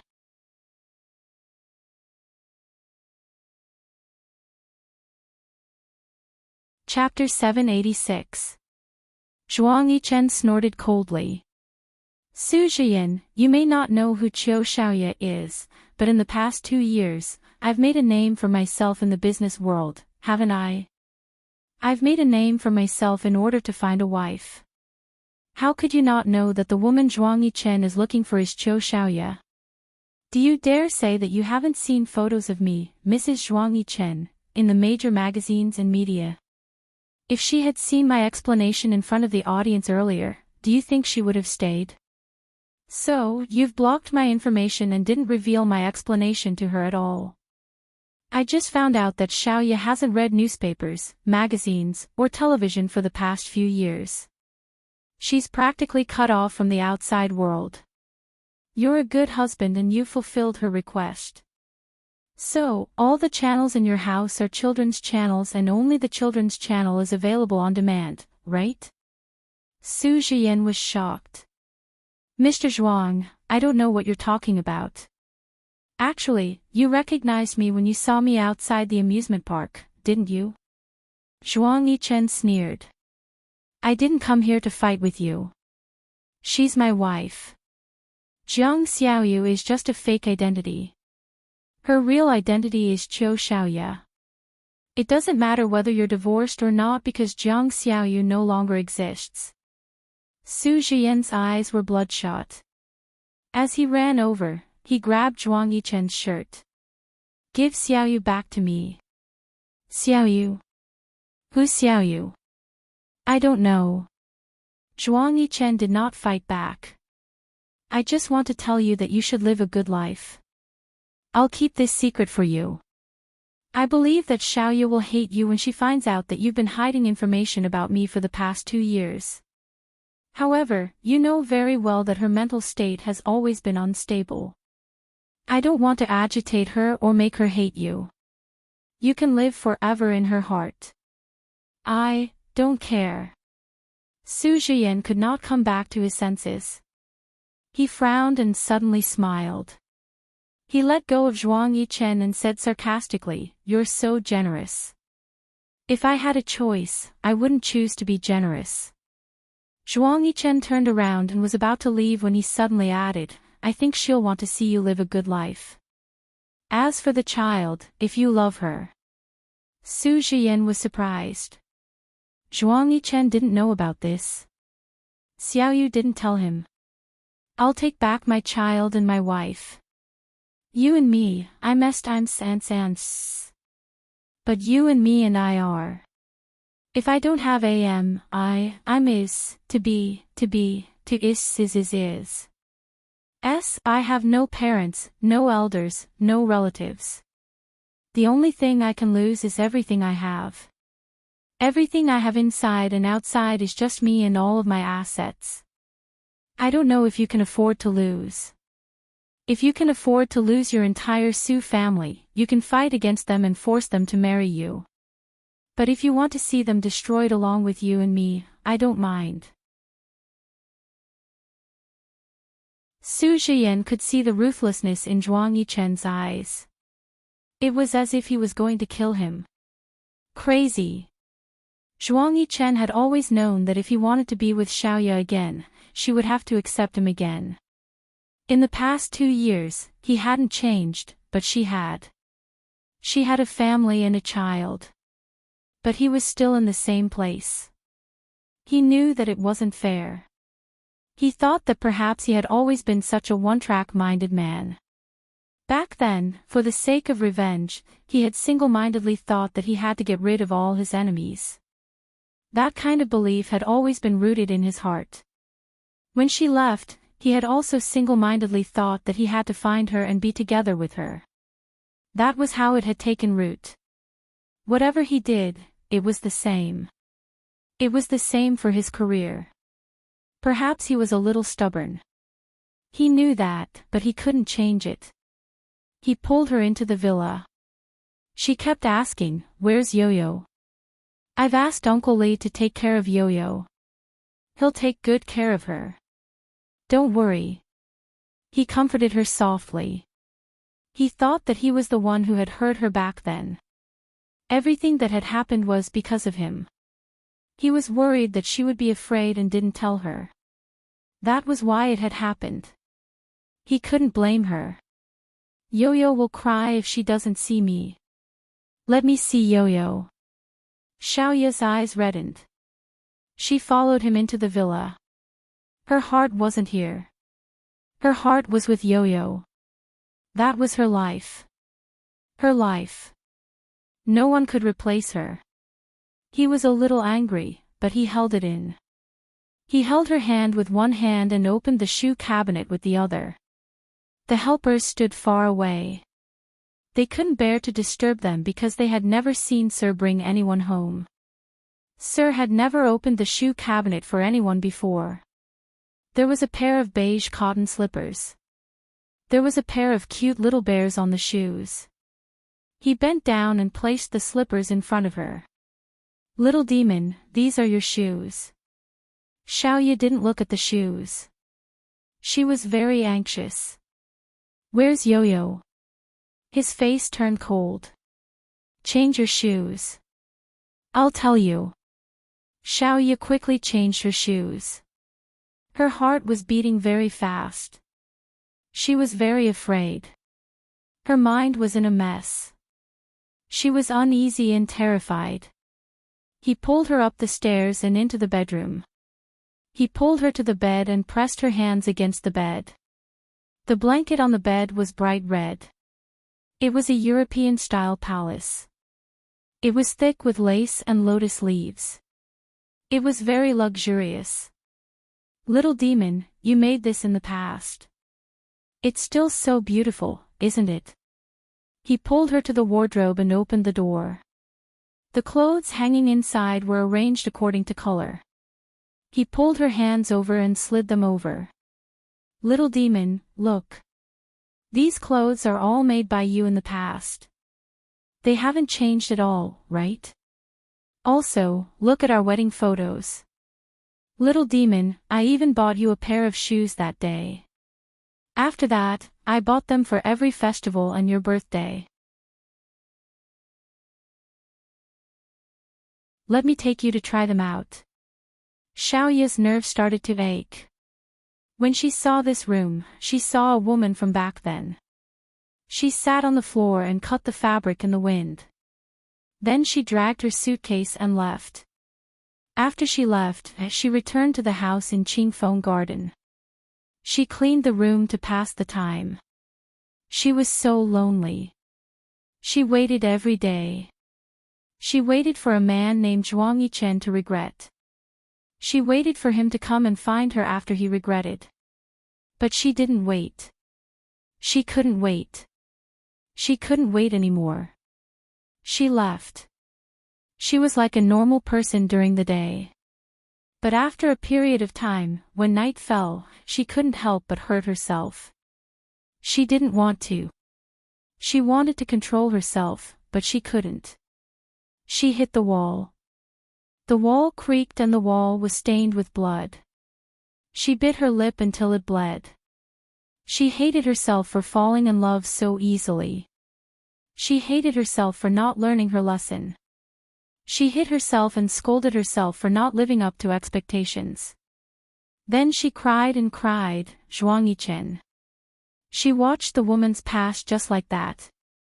Tears streamed down her face. She was hugged by a man named Zhuang Yichen. She heard him say, "I'm sorry, little demon. I didn't mean it. I didn't mean it. Yichen, it's been so long. It's not that long. It's only been 2 years. I'm not who I was back then. Do you understand?" She had remarried, but that wasn't the point. The point was that starting from this spring, she had decided to let go of her obsession and live a normal life. Yes, because I'm not who I was back then either. Let me take Yo-Yo away. Even if there was a misunderstanding back then, it's been so long. Things are the same, but people are different. We've all changed. I haven't changed. I won't go back to Zhiyan. I just want to live with Yo-Yo. Let Zhiyan go. Let me go. Let me go. His chest started to rise and fall. His anger was rising and falling. He couldn't lose his temper. He thought she would be touched. Once, in order to find her, she even agreed to let the reporters into this room to film. He told her in front of the camera that he had mended these things, but it was very delicate and wouldn't be too tight. Hence, he didn't dare to wash them. When she came back, he hoped she could do more. So many people were so touched that they cried. Even Jiang Zhao and Jiang Zhao didn't dare to mention these touching things in front of him. But she didn't. She only thought about her and Su Jian's daughter. A child would always be the biggest burden. He held her shoulders and pushed her a little further away. "Little devil, give birth to a child for me." She was shocked. "What did you say?" He was a little anxious. "Give me a child. You said that you would give birth to my child." She pushed him away and said agitatedly, "I will only have Yo-Yo for the rest of my life. I won't have another child." She wouldn't have another child. She couldn't go through the emotions of having a child. She had one, and one was enough. His rationality began to crumble uncontrollably. The things that he wanted to tolerate in his heart began to explode. She could have children outside because of him. He couldn't blame her, but she couldn't refuse to have his children. Only when she had children would she think of him with all her heart. "I don't care. You have to give birth to my child." He hugged her and kissed her. "Little demon, give birth to my child. I only want Yo-Yo. I only want Yo-Yo." She struggled to escape. She knew that she and Zhuang Yichen were divorced. She was Zhuang Yichen's wife now. Zhuang Yichen couldn't touch her. Definitely not. "Zhuang Yichen, my husband is Su Jian. Su Jian's wife is Jiang Xiaoyu. Your marriage certificate is just a piece of scrap paper." He pressed her down on the bed and shouted at her. He forgot that he shouldn't be shouting at her. He should be coaxing her. But his jealousy was uncontrollable. He hated it when she mentioned that man. "Zhuang Yichen. That's impossible. Why? Little demon, how can you be so vicious to me? You're practically immune to poison now. What do you want me to do? She smiled. She smiled until tears welled up in her eyes. Was it vicious? Zhuang Yichen, do you know that I was once deeply poisoned by you? There was no cure. For those days and nights, I almost died from the poison. I'm not born immune to poison. I'm afraid of being poisoned again. I don't want to live like that again. He pressed her down. Seeing the rejection in her eyes, his eyes were burning. He gritted his teeth and said, "Fine. Little demon Chiu. If you want that little B** star to live, give me a child. Give me a child too." He smiled cruelly. "You know, I can even kill my own brother." Her heart trembled. He actually called Yo-Yo a little B** starred.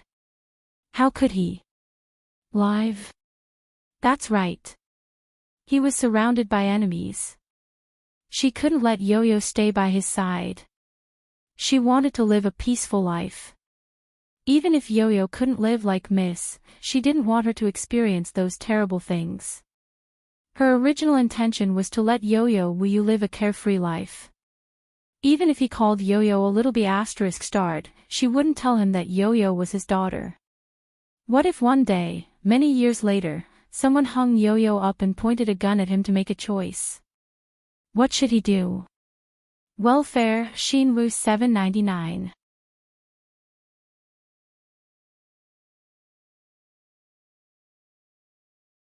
Chapter 787. She could not afford to go through it again. She had lived her entire life in the past few years. She had had enough. She did not want love or affection. She only wanted a peaceful life with her daughter. He saw tears welling up in her eyes as she shivered. He started to regret it. He hugged her and shivered as well. He hugged her a little too tightly. How did she let go? How should he learn from her? "Xiao Yao, give birth to a child for me. Just give birth to a child. After you give birth, you can leave with Yo-Yo. I won't stop you. Leave a child for me." She was stunned. She was stunned. She knew what he was capable of. If he insisted on something, he would not give up. "You said it." "Yeah. I might not be able to give birth to a son." He said gently, "Our daughter is good too." "Okay. I need to sign an agreement with you. After you give birth to the child, I will leave. After you give birth to the child, don't let me see it. Don't let me know its gender." She had been a mother before. She knew that sometimes, a single glance could mean a lifetime. But if she did not give birth to a child for him, what would happen to Yo-Yo? "Okay. As long as you give birth to my child, I will let you and Yo-Yo go." He got off her body and bent down to wipe her tears. Then he stood up straight. "I'll go and draft the agreement." Xiaoye thought that Zhuang Yichen would come and touch her soon. But he did not. He only came back to have dinner with her and said some nice things to her. Ever since she signed the agreement, Zhuang Yichen brought Yo-Yo to her. He even showed her the information about the Su enterprise. Slowly, everything returned to normal. He did not forget to add, "It's not easy to achieve peace. Xiao Yao, don't ruin it." She knew that he was threatening her. But as long as the Su enterprise was fine, everything was fine. She had Yo-Yo and Su Shiyan had his career. She couldn't have everything.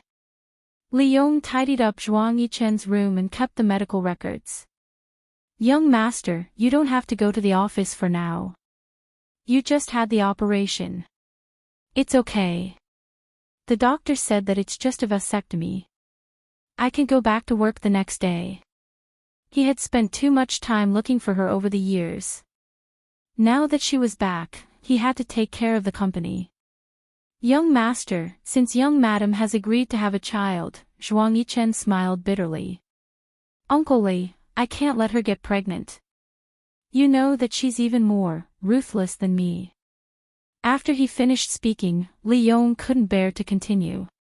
Young master, what about the Su family? Talk to their chairman. I can lend them money to get through this without interest, but they have to be responsible for taking care of Su Jian.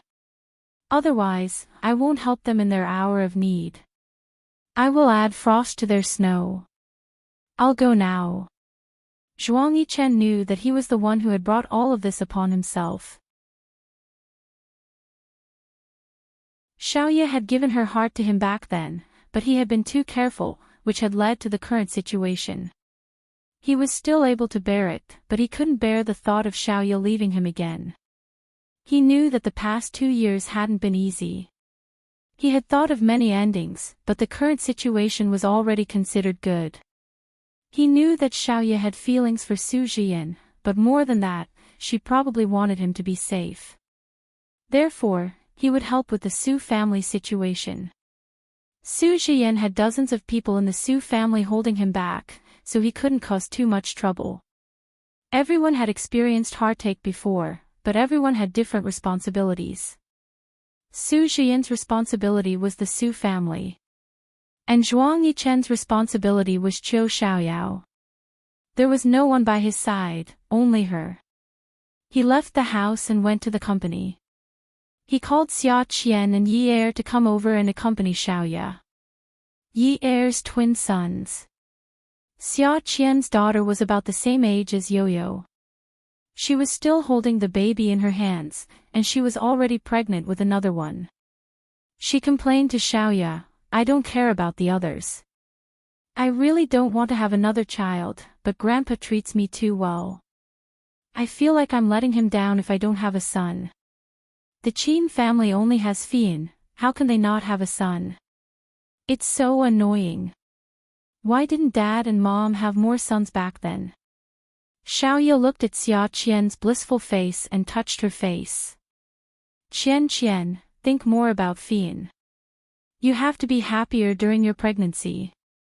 In the garden, the 4 children were sweating profusely while the 3 mothers sat far away. When they came, Jiang Zhao and Qin Fian had greeted Yi Er and Xia Qian, telling them not to talk nonsense and to talk more about how to take care of the children, what to feed the children, what to play at this age, and what to teach the children in the future. In short, they weren't allowed to talk about anything other than the children. Xia Qian was no longer the Xia Qian of the past. She was able to distinguish many things clearly. Although she was always loud and imposing towards Qin Fian, she was actually willing to listen to Qin Fian's reasoning. Yi Er didn't need to say anything. She had always followed Jiang Zhao's words blindly. Jiang Zhao was her idol. If Jiang Zhao said something she couldn't say, she wouldn't say it no matter what. Time passed very quickly. Even if the women were talking about the children, they could talk for a few hours. The little boy had a strong sense of protecting the weak since he was young. Especially when his 2 younger sisters ran around with him, he could show the demeanor of a big brother even though they were not even 3 years old. Children forgot everything very quickly. Every day, Yo-Yo would ask for Daddy. Zhuang Yichen was very careful and never carried Xiaoye in front of Yo-Yo. Instead, he would carry Yo-Yo around the garden to play. He thought that if he wanted to be with Xiaoye for the rest of his life, Xiaoye loved Yo-Yo so much, no matter how much he wanted this child to belong to another man, he had to force himself to accept it and accept it. But he realized that he seemed to have an affinity with this child.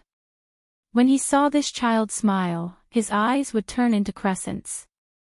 It was as if he saw a replica of Xiaoyao smiling. It was so cute.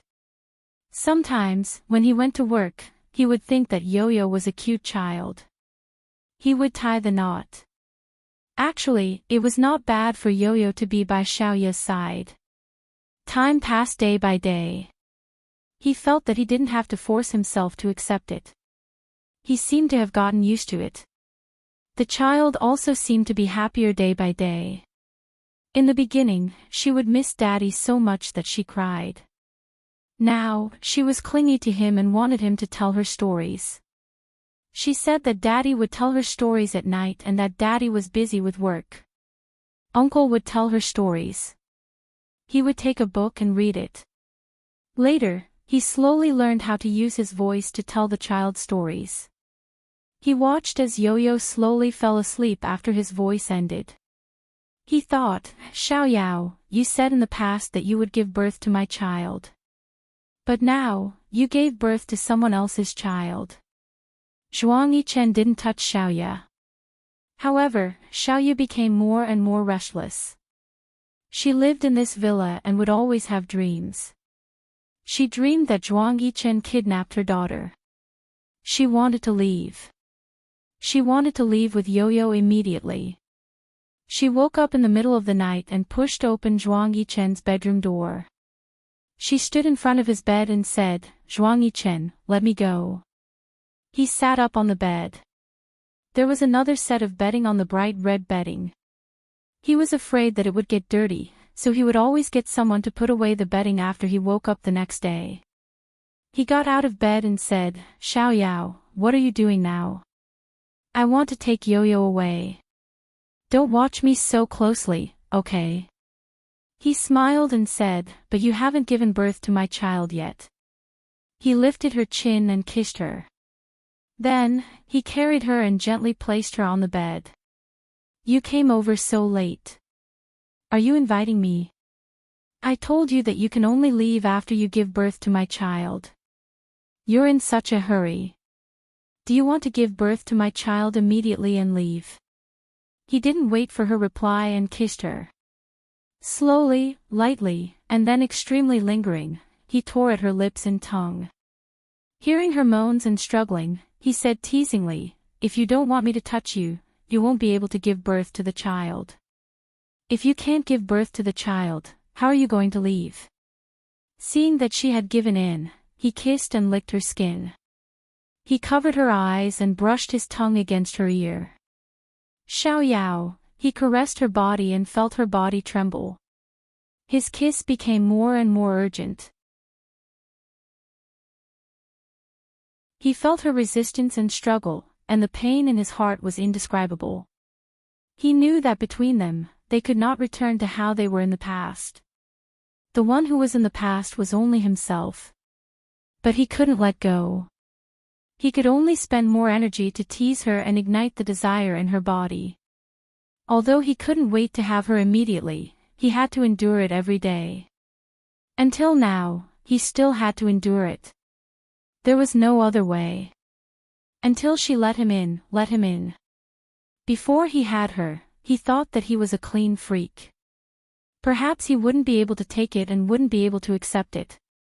But when he had her again, he thought, finally, it's finally back. Was it his, or was it his? Every day after that, Zhuang Yichen secretly hugged Yo-Yo and taught her to call him, Daddy. Yo-Yo was only 1.5 years old. She didn't understand the difference between a father and an uncle. At this age, she would probably call anyone Daddy. Gradually, Yo-Yo called Zhuang Yichen Daddy every day. Gradually, the word Daddy was rarely heard from her mouth. Xiaoya knew, but she didn't stop it.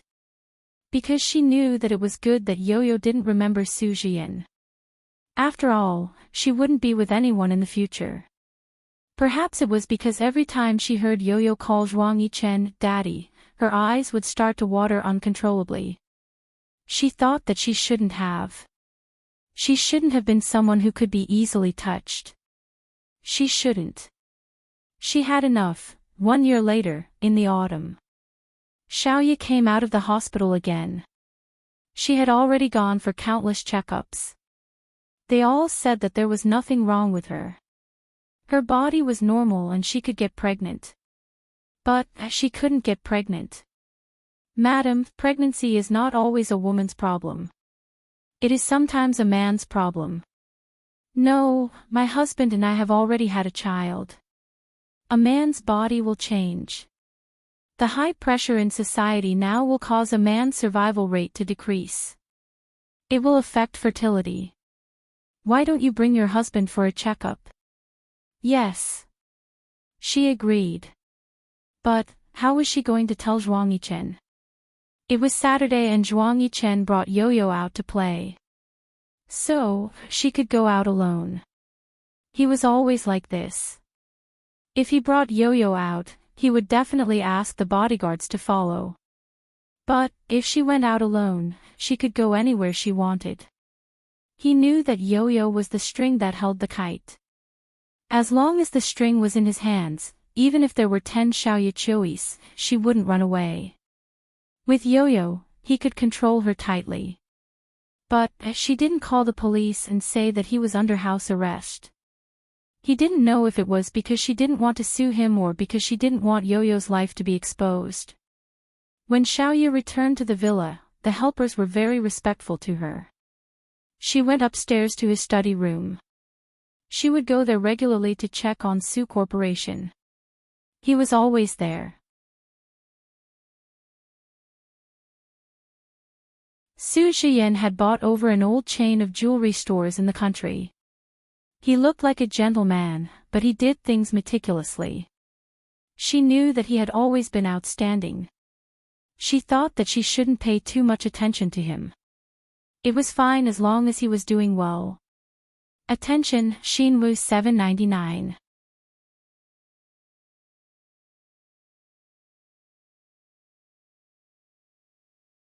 Chapter 788. Zhuang Yichen carried Yo-Yo back to the villa. They walked past the lawn and headed towards the main building. Yo-Yo, wash your hands and face before you can eat the fruit. Yo-Yo hugged Zhuang Yichen's neck and pouted. I know. Daddy is so naggy. Li Yong followed behind the two of them and smiled. Beside him, Auntie Wang said softly, you don't say. Yo-Yo is really becoming more and more like Sir. This child is so close. Li Yong was stunned. Zhuang Yichen had already carried Yo-Yo into the main building. Li Yong frowned. Just as Zhuang Yichen carried Yo-Yo into the building, a maid came over. Sir, Madam is waiting for you in the study upstairs. She said that you should go and look for her. Zhuang Yichen handed Yo-Yo over to the maid and went upstairs. When he entered the study, he saw Xiaoya turn around and look at him. Little devil, what's wrong? Xiaoya raised the medical report and a series of receipts. She was filled with righteous indignation. What is this? Zhuang Yichen's eyes darkened. You went through my things. You with the surname Zhuang. You obviously had a birth control operation, but you want me to give birth to your child. He saw that she was trembling with anger. Her lips were trembling and her expression was ugly. There was a kind of hysterical anger in her. At first, he was a little afraid. However, he knew that some lies would be exposed one day. He had to face it sooner or later. His slender and seductive eyes revealed a faint smile. So what? You can't give birth to my child in this lifetime. Even if you die, you can only die in front of me. She saw how ruthless and decisive he was. However, when he said, so what, it was as if he was describing something trivial. It was as if carrying on the family line was just a child's play. After her anger subsided, all she was left with was her breathing. Sometimes it was soft, sometimes it was heavy, sometimes it was urgent, and sometimes it was slow. Then, she felt that her strength was running out. She saw the man in front of her go from clear to blurry. As her body slid down, she felt the man quickly come over and pick her up. He sat on the sofa and placed her on his lap. She could no longer hear him clearly, but she still heard him say, actually, I don't have anything other than you. I don't have parents, I don't have any relatives. Little demon, if you're willing to rely on me and not have your own child, that's fine too. After all, I'm dead and won't be able to see anything. In fact, he didn't know why he had such thoughts. Perhaps it was only temporary. Even if it was temporary, such thoughts still popped out of his head. What does it feel like to love someone? He couldn't explain it, nor could he explain it thoroughly. He couldn't use words to describe it. All he knew was that if he loved someone, he had to be with her. He didn't know what blessings were. He knew that her heart was dead. Whether it was him or Su Jian, all she had was an indescribable feeling. It was as if she had known each other for a long time. Perhaps what she felt for Su Jian was kinship, a kinship that she relied on. The love in her heart couldn't bloom. He was the one who ended it. Even if it was a misunderstanding, he missed the best time to make up for it. During the time when she was at her most desperate, he wasn't by her side. She endured it bitterly. In the process of enduring, the flowers in her heart all withered. In the past, she would die for Kang Yun because she was young. However, after experiencing him, she left without taking anything with her. He knew that she only wanted to prove that she wouldn't die for a man. She would live well, change her identity, change her name. A fish's memory only lasted 7 seconds. She wanted to forget him, forget the hurt, and live a carefree life again. He knew that she was crazy and mentally unstable. The harder she tried to prove that she was strong, that she wouldn't die for love. The more she wanted to be calm and self-reliant, the more she couldn't walk out of that alley. She hurt herself. She couldn't control herself and hurt herself. In her mind, she desperately pulled herself not to do that. She couldn't do that. The two people in her body were fighting, and it drove her crazy. Therefore, she didn't do anything to Su Jian, even though Su Jian deliberately blocked the news that he was looking for her. However, during that time, when she was mentally unstable, it was Su Jian who took care of her. Otherwise, it was unknown whether she would still have the chance to stand in front of him. She heard him say that they depended on each other. How could he use these 4 words? These 4 words were so desolate and bitter. He had such a strong family business and depended on each other. It was suitable for people who worked hard to survive.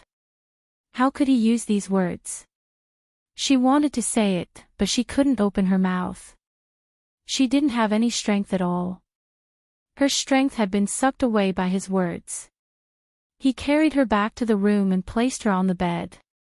Before night fell, he hugged her and coaxed her to sleep. Little demon, don't blame me for taking advantage of this loophole. I know you're a stubborn person, but I also have things that I want to persevere on. You can't bear to part with Yo-Yo, but I don't want children. That's why I can win. Little demon, this time, I'm more ruthless than you. That's why you can only be by my side. She didn't answer. She just closed her eyes and let the tears drip from her eyes onto the bed sheets. From then on, he didn't use the reason of wanting children to sleep with her. She also didn't enter his room. He only took her to the mall to buy shoes.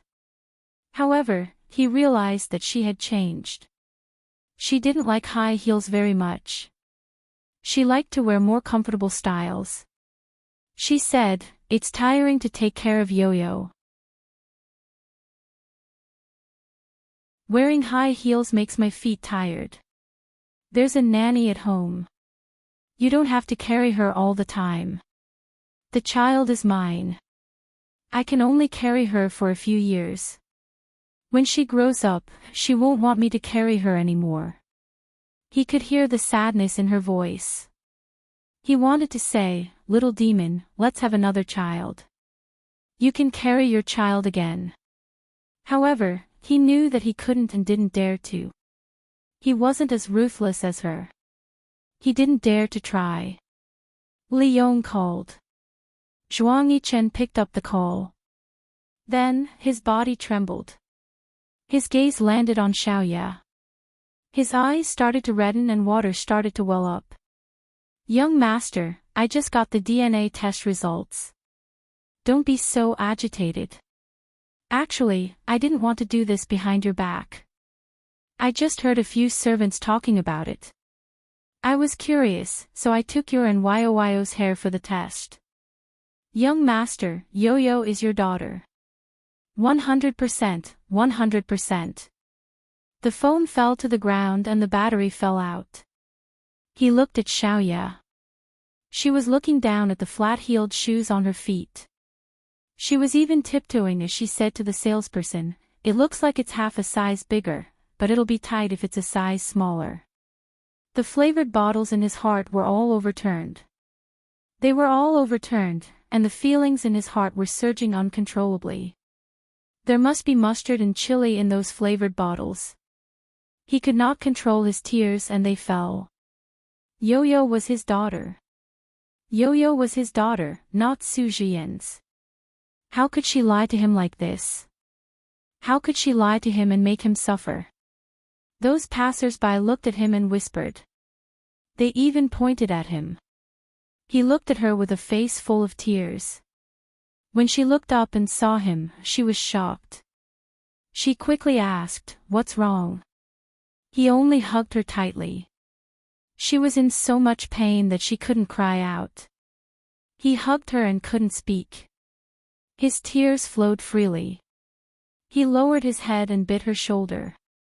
He used a lot of force. Those suppressed sobs could be heard from between his teeth and the flesh on her shoulder. She was in pain. Her shoulder hurt.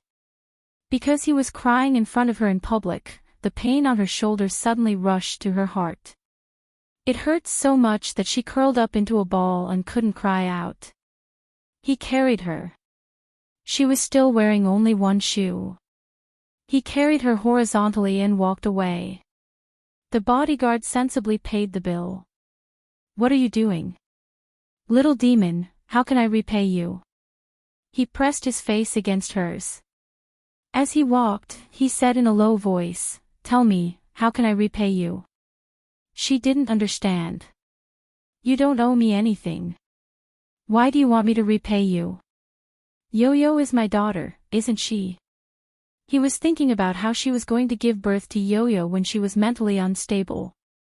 Yo-Yo was so cute, so beautiful, so smart, and so lovable.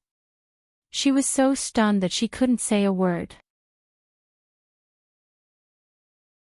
She didn't know if the water stains on her face were hers or his. The sun was always so bright.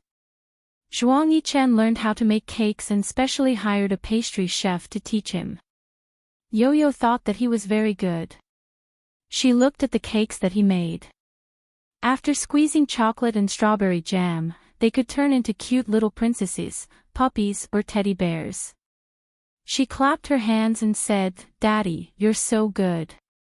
So good." He put the little cake on a plate and squatted down. "Daddy will feed Yo-Yo, okay?" "No, I want to save the cake. I don't want to eat it. If I eat it, the puppy will lose its head, tail and eyes." Yo-Yo was very disappointed.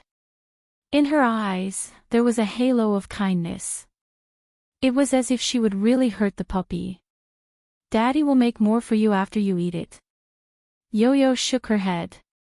Her voice was still so childish.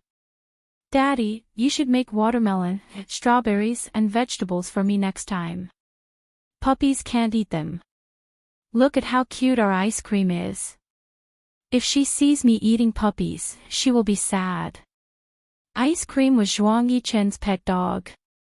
Yo-Yo liked it very much. She played with it every day and they had a very deep relationship. Zhuang Yichen stroked Yoyo's head. "Okay, we won't eat puppies.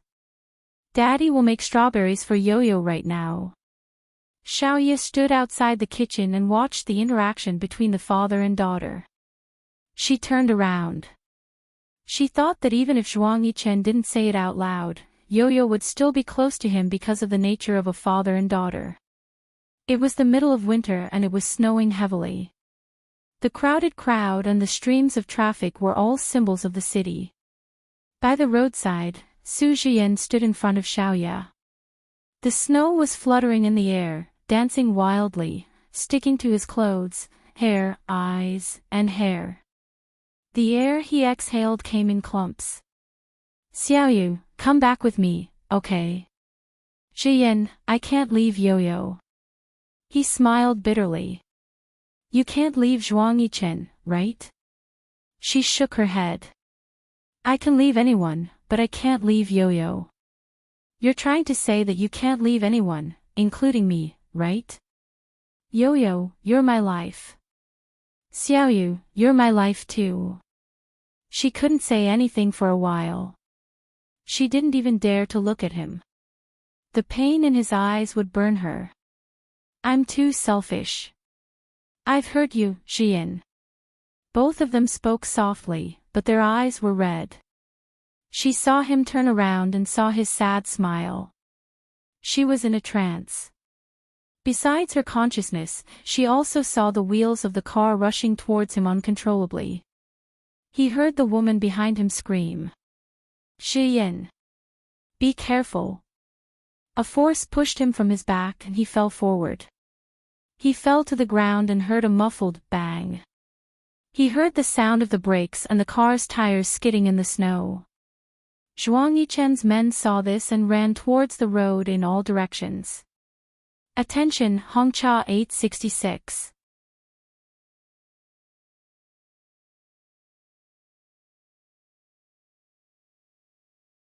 Chapter 789. Asterisk at the hospital. Blood transfusion, oxygen, cardiac pacing. Voices rang out one after another.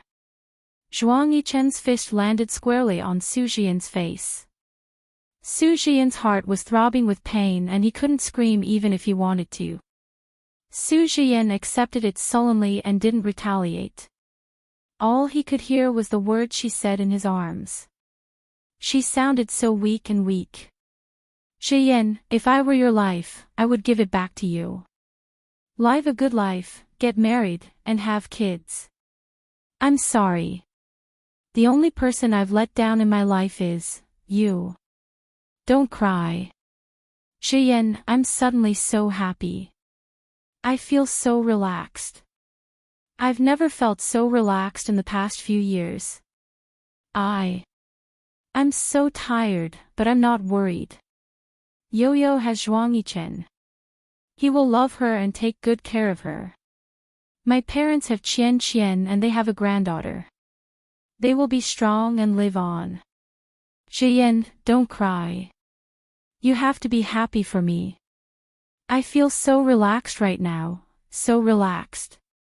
Her hand was cold as ice as it caressed his face. He lay on the floor, tears dripping onto the floor.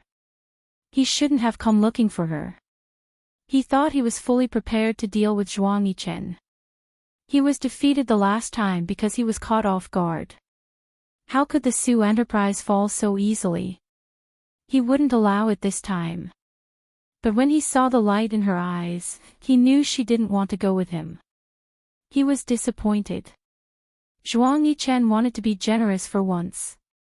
He shouldn't have acted like Su Jian and deliberately kept the news from her. He only sent people to follow her and protect her. He didn't expect such an accident to happen.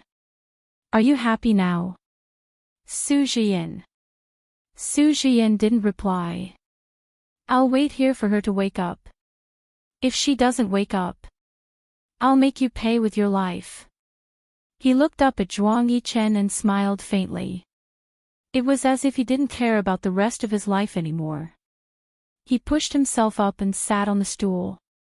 It was the end of winter and the snow had melted. There was still the smell of medicine in the ward. The fragrance of the flowers in the vase mixed with the smell of disinfectant. It was very strange. Zhuang Yichen held the bowl of porridge and blew on it carefully before feeding it to Xiaoya. She didn't eat it. It's tasteless. He was very happy that she had woken up. He did not dare to raise his voice at all. Have some porridge before you eat the vegetables, okay? No, I don't want to eat. Then what do you want to eat? Tell me and I'll have someone make it for you right away. Zhuang Yichen, I want to marry you. I'm telling you, if you don't marry me, I'll break up with you. I'm already 25 years old. She angrily pushed his bowl away. The bowl fell to the ground and shattered. The porridge splattered all over the floor. His hand was still grasping the air, as if he was still holding a bowl in his hand. His body stiffened, and he couldn't believe it. With a trembling voice, he said, "Little demon, wait a little longer." She said firmly, "No. I still have a few more 4 years. In another 4 years, I'll be almost 30 years old. I won't wait. I'll either get married or break up. Yi Er is already married at such a young age. Even Qian is married. If you don't marry me, I'll find someone who's willing to marry me." Tears streamed down his face. "Don't you dare," she harumphed. "You'll see if I dare." He hugged her. "Little demon, let's go get our marriage certificate tomorrow then." "Really? Really? I'll even give you a grand wedding. I'll even give you a company and shares, okay? Really?" His heart ached so much that it was about to split open. But seeing her like this, he was happy. "Really?" She sobbed. "Zhuang Yichen, don't lie to me." "I won't lie to you. From now on, I'll tell you when I eat, when I get off work, where I'm going, and what I'm doing. I'll never lie to you. Little demon, I won't lie to you or hide anything from you in the future. Okay." She wiped the tears off her face and pouted. Then she said seriously, "I'll make my own wedding dress. I'll make your formal dress for you. Okay. You've always made my clothes. Of course, you'll have to make my formal dress too."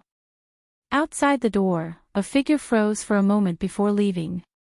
She wanted him to get married and have children. A month later, in the Zhuang family's villa in the suburbs, they were arguing again. "Zhuang Yichen, if you don't marry me, I'll break up with you." "Okay, we'll get married tomorrow." "Don't lie to me." "I won't lie to you. I won't lie to you or hide anything from you in the future, okay? I'm going to have my formal dress made. You must invite Yi Er and Qian. I must show off. You must. You mustn't miss out on anything. Buy them the biggest diamond ring." A young tycoon in Haiqing held 3 weddings in a single season. He spent tens of millions each time, and all 3 weddings were with the same bride. Some people laughed foolishly, some called him silly, and some said, "When love is strong, how can you be silly?" Xiaoya walked around the garden outside, thinking about how to design her formal dress. She stood there for half an hour, and no one dared to disturb her. In the end, when she returned to the main building, her feet were frozen stiff. Zhuang Yichen saw that her nose was red from the cold. He was worried that she might be too loud and disturb Yo-Yo, so he lowered his voice and scolded the maids. "Is this how you take care of Madam?" "Sir, Madam doesn't want us to disturb her." "Keep your voice down. You're so ungentlemanly." Xiaoya rolled her eyes at Zhuang Yichen and held his arm. "Yichen, I'll go up and soak my feet." As her feet soaked in the water, they were surrounded by warmth. Xiaoya sighed comfortably. "It's so comfortable." Zhuang Yichen squatted on the ground and stroked her feet. "Next time, don't stand for so long when you go out. If you're in the cold for too long, your skin will be damaged. Yichen, don't do it for me. I'll do it myself." Xiaoya felt that she should wash his feet. Suddenly, she was a little scared. She was afraid that he would dislike her and not want her anymore. "Don't move." He rubbed her feet for a while before he took the towel and placed it on his lap. He wrapped her feet in the towel and wiped the water off her feet. He held her feet in his large palms. His hands were very warm. He placed her feet against his chest. "Do you remember what I said?" If you stand outside in the cold again at night, I'll get angry. He knew that ever since her mental condition had worsened, she had always listened to him. Aside from the matter of marriage, she had always been very firm. Usually, she would listen to whatever he said. I won't do it again. Looking at her pouting timidly, he wanted to laugh. Xiaoyao, do you still remember that I told you that? I love you. She was stunned. Her mouth was slightly open, her eyes were wide, and her eyelashes were blinking. She blinked and tears came out of her eyes. You lied to me. She jumped up from the stool and stepped on the water. She punched his shoulder and cried non-stop. Zhuang Yichen, you lied to me. When did you say that? When did you say that? Say it again, say it again. He stood up, hugged her, and kissed the tears on her face. I said it yesterday, in the morning, and in the afternoon when I called you. You forgot. How could I forget? You must be lying to me. You must be lying to me. She cried hard and punched him intensely. She suddenly pushed him away and ran into the study barefooted. The helper heard the commotion and hurried into the room to clean up. Xiaoye entered the study and took a new notebook. She took out a pen and looked at the time on the clock on the wall. She wrote down the year, hour, minute, second, and year one by one and added a sentence at the end. Zhuang Yichen said to me that he loves you. Many years later, there were several notebooks in the study. The year, hour, minute, second, and year were densely recorded. Zhuang Yichen said to me that he loves you. Zhuang Yichen, Yi Er, and Qian Qian each have 2 children. Okay. Why do we only have 1 child? He was delighted and kissed her forehead. After some time, we'll have a child too. The vasectomy was not a major operation, but after it was done, she would need to recuperate for some time before she could have a child. He thought that as long as she was willing to have children, of course, he would want to have 2 more children. Really? Really? Then let's talk to Yo-Yo tomorrow and have another child to accompany her. Okay. End of Zhuang Ye's narration. Attention, Xinwu 799.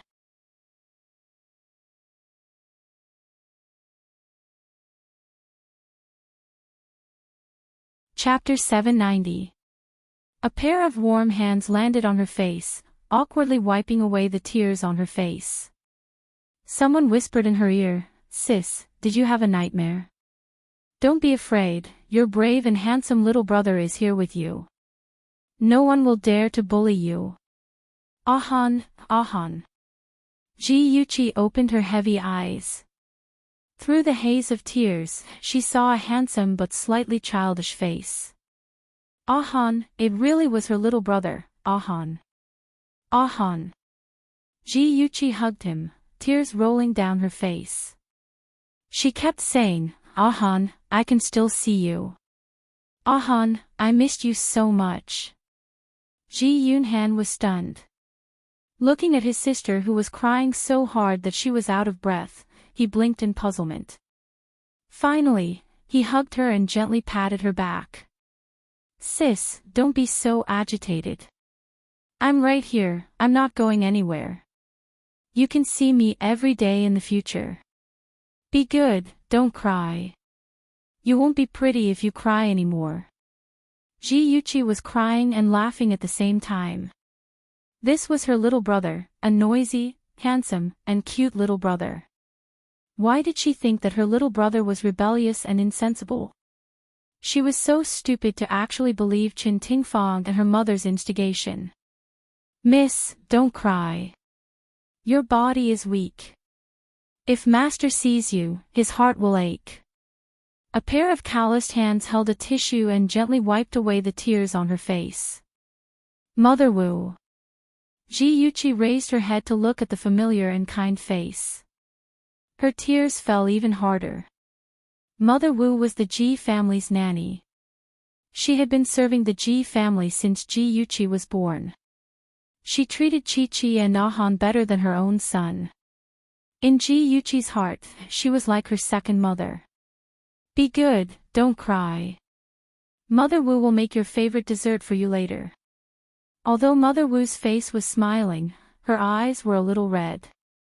She had always treated Miss as her own daughter and doted on her. How could her heart not ache when her child was hurt? After a long while, Ji Yuqi's emotions stabilized. What was going on? Wasn't she dead? Why did she see the dead Ah Han and Mother Wu who had returned to her hometown to retire? Could it be that before she died, she was hallucinating? She bit her tongue hard. Hiss, it hurt. It wasn't a hallucination, it was real. Perhaps the heavens had heard her unwillingness and regret before she died, so they had given her a chance to start over. In the bathroom, Ji Yuqi looked at herself in the mirror. Her face was much younger.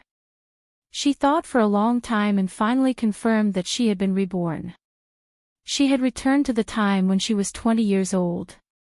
In the winter of that year, she had accidentally fallen into the lake. It was Jiang Tianhao who had saved her. That was the first time they had met. Thinking of that man, Ji Yuqi's blood began to boil. Hatred was like a ferocious beast, tearing at her soul. She was in so much pain that she wished she was dead. Her body trembled, and the anger and hatred in her eyes made people shudder. Since she had been reborn, she would never allow those B*****s to control her life. She would protect the people she loved and make those who harmed her pay the price. Sister, are you okay? Ji Yunhan's worried voice came.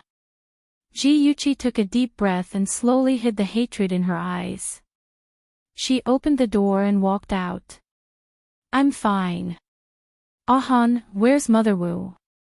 Mother Wu went downstairs to make some snacks for you. Sister, are you still feeling unwell? If you're feeling unwell, you must tell me. Ji Yunhan looked at her with concern. He felt that something had changed after his sister fell into the water, but he couldn't pinpoint exactly what it was. Ji Yuqi smiled and rubbed his head.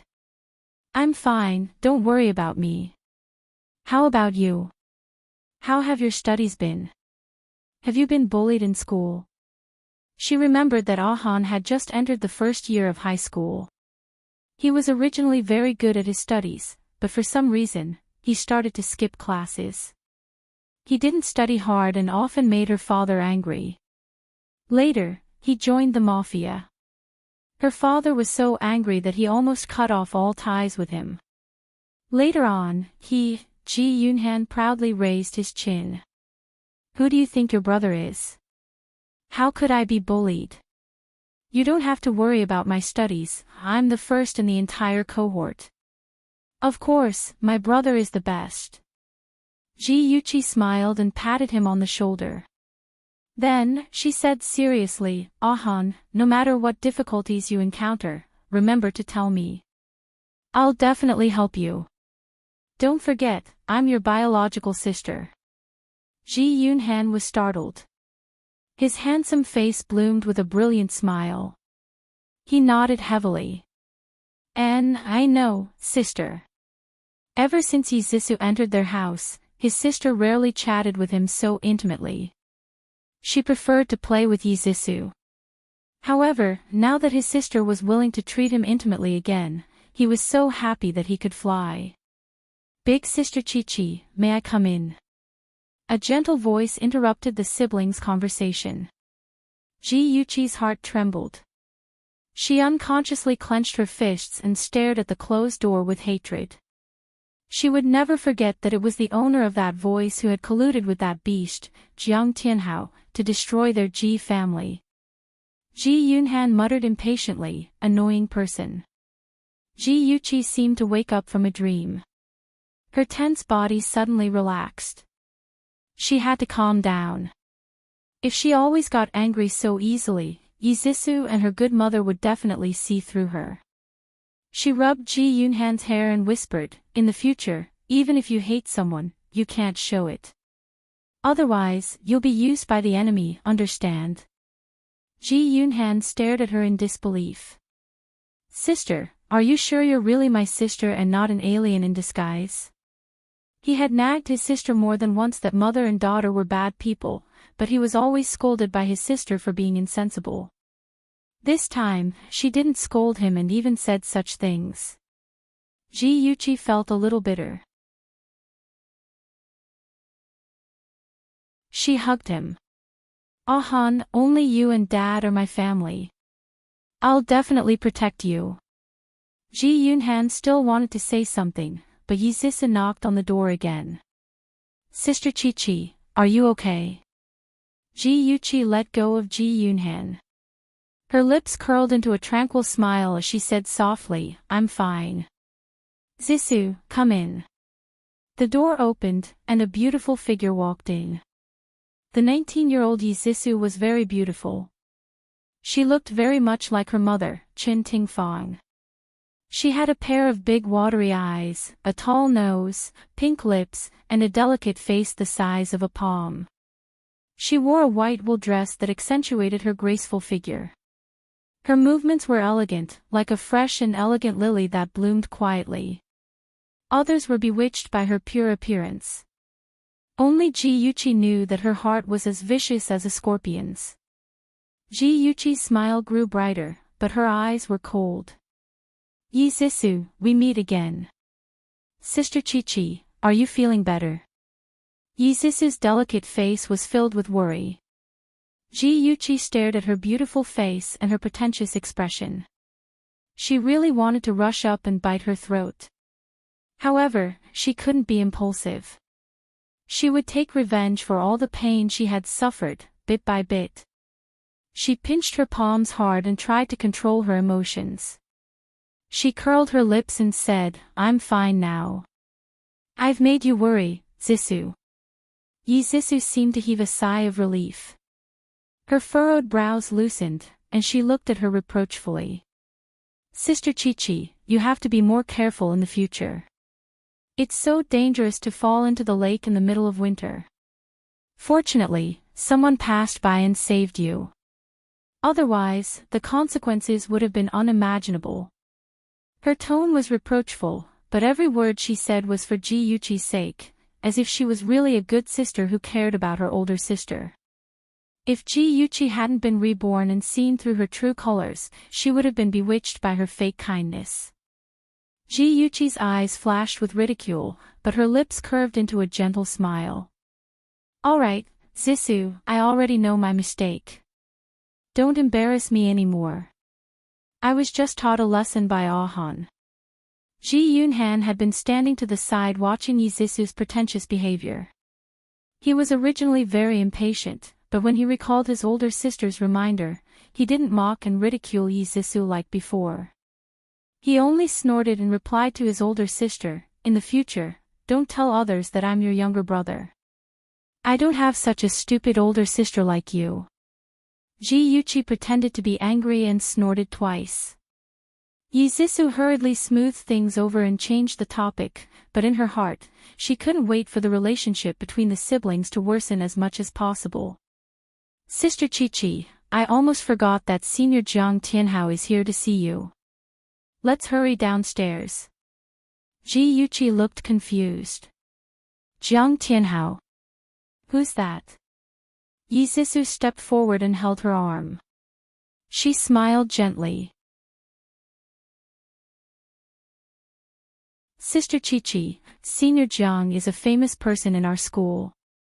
How could you forget? Also, he's your savior." "Savior?" It must have been carefully planned. Ji Yuqi still remembered that day when she was sitting by the lake and reading a book. Suddenly, she felt a weight on her shoulder and fell into the lake with a splash. She struggled and shouted for help, but there was no one around. The suffocation grew stronger and stronger. She drank a lot of water and thought that she was dead for sure. Suddenly, a hand grabbed her arm. In her previous life, she thought that it was just her imagination and didn't think much of it. In this life, she was sure that someone had deliberately pushed her into the lake. The person behind the scenes was naturally Jiang Tianhao. He wanted to create a scene of a hero saving a damsel in distress to get close to her and win her favor. Ji narrowed her eyes and seemed to be thinking seriously. After a while, she came to a realization. No wonder I thought his name was familiar. So it's our student council president. Her long eyelashes fluttered, and she looked a little shy. Zissou, you said that Senior Jiang saved me. The perfect smile on Zissou's face froze, and her voice was gentle. Yes, Senior Jiang has been very worried about you, so he specially came to see you. Let's hurry down and not let him wait too long. But I haven't changed yet. Ji glanced at her clothes and shook her arm coquettishly. Zissou, you go down and accompany Senior Jiang first. I'll change first. Okay, I'll go down first. Hurry up and come down. Zissou chuckled, her lowered eyelashes hiding the strong jealousy in her eyes. Welfare, Hongcha 866.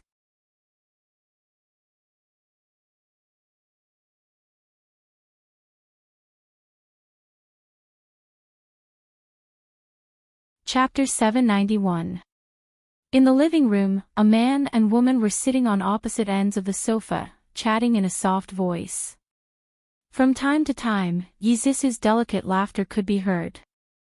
Ji sorted out her emotions, trying her best to suppress the flood of hatred, and slowly walked down the stairs. Hearing the sound of footsteps, Jiang Tianhao looked up, his deep eyes revealing a stunned expression. The woman slowly came down the stairs. Her beautiful long curly hair naturally draped over her shoulders, giving off an enchanting luster under the light. She was wearing a long red dress. The enchanting red was like a burning flame, forcing people to hold their breath and stare directly at it. Her every movement exuded a charming charm, but her pair of agate eyes revealed a trace of coldness, like the perfect combination of an angel and a devil, so beautiful that it was soul-stirring. Ji was also sizing up Jiang Tianhao. His face was really handsome, no wonder she was mesmerized by him in her previous life. Even if she was now sizing him up with a heart full of hatred, she had to admit that he was indeed wearing the skin of a beauty. This year, he was only 22 years old, but his calm and restrained aura was not to be underestimated. Although he had a warm smile on his face, she could see the ambition and greed in his deep eyes. Ji lips hooked up into a faint smile. Jiang Tianhao, don't you like to plunder? Then wait for me to destroy it for you to see. Jiang Tianhao stood up like a gentleman, his smile could be described as perfect, and his voice was soft and smooth. Junior sister, how is your body? It's already much better, thank you senior for your concern. Ji faintly smiled, a faint blush appearing on her white cheeks. Senior, I still haven't thanked you for saving my life. Jiang Tianhao modestly said, it's just a small matter, junior sister is fine, so I'm relieved. Ji calmly glanced at Zissou, seeing her stiff smile, the smile on her lips deepened, and she playfully winked, her voice carrying a trace of coquettishness. To senior, it's just a small matter, but to me, it's a great kindness that is difficult to repay. Senior, if you don't mind, I would like to treat you to a meal to express my gratitude. Jiang Tianhao naturally declined. Ji coquettishly said, Senior, if you don't agree, then it means you're looking down on me. Junior sister, you're too polite, then I can only accept deferentially. Jiang Tianhao's smile, but his tone was even more gentle, as if there was a trace of doting.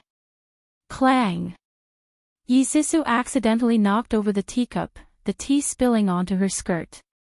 Her face was pale, and she awkwardly smiled. Sorry, you guys take your time chatting, I'll go change my clothes.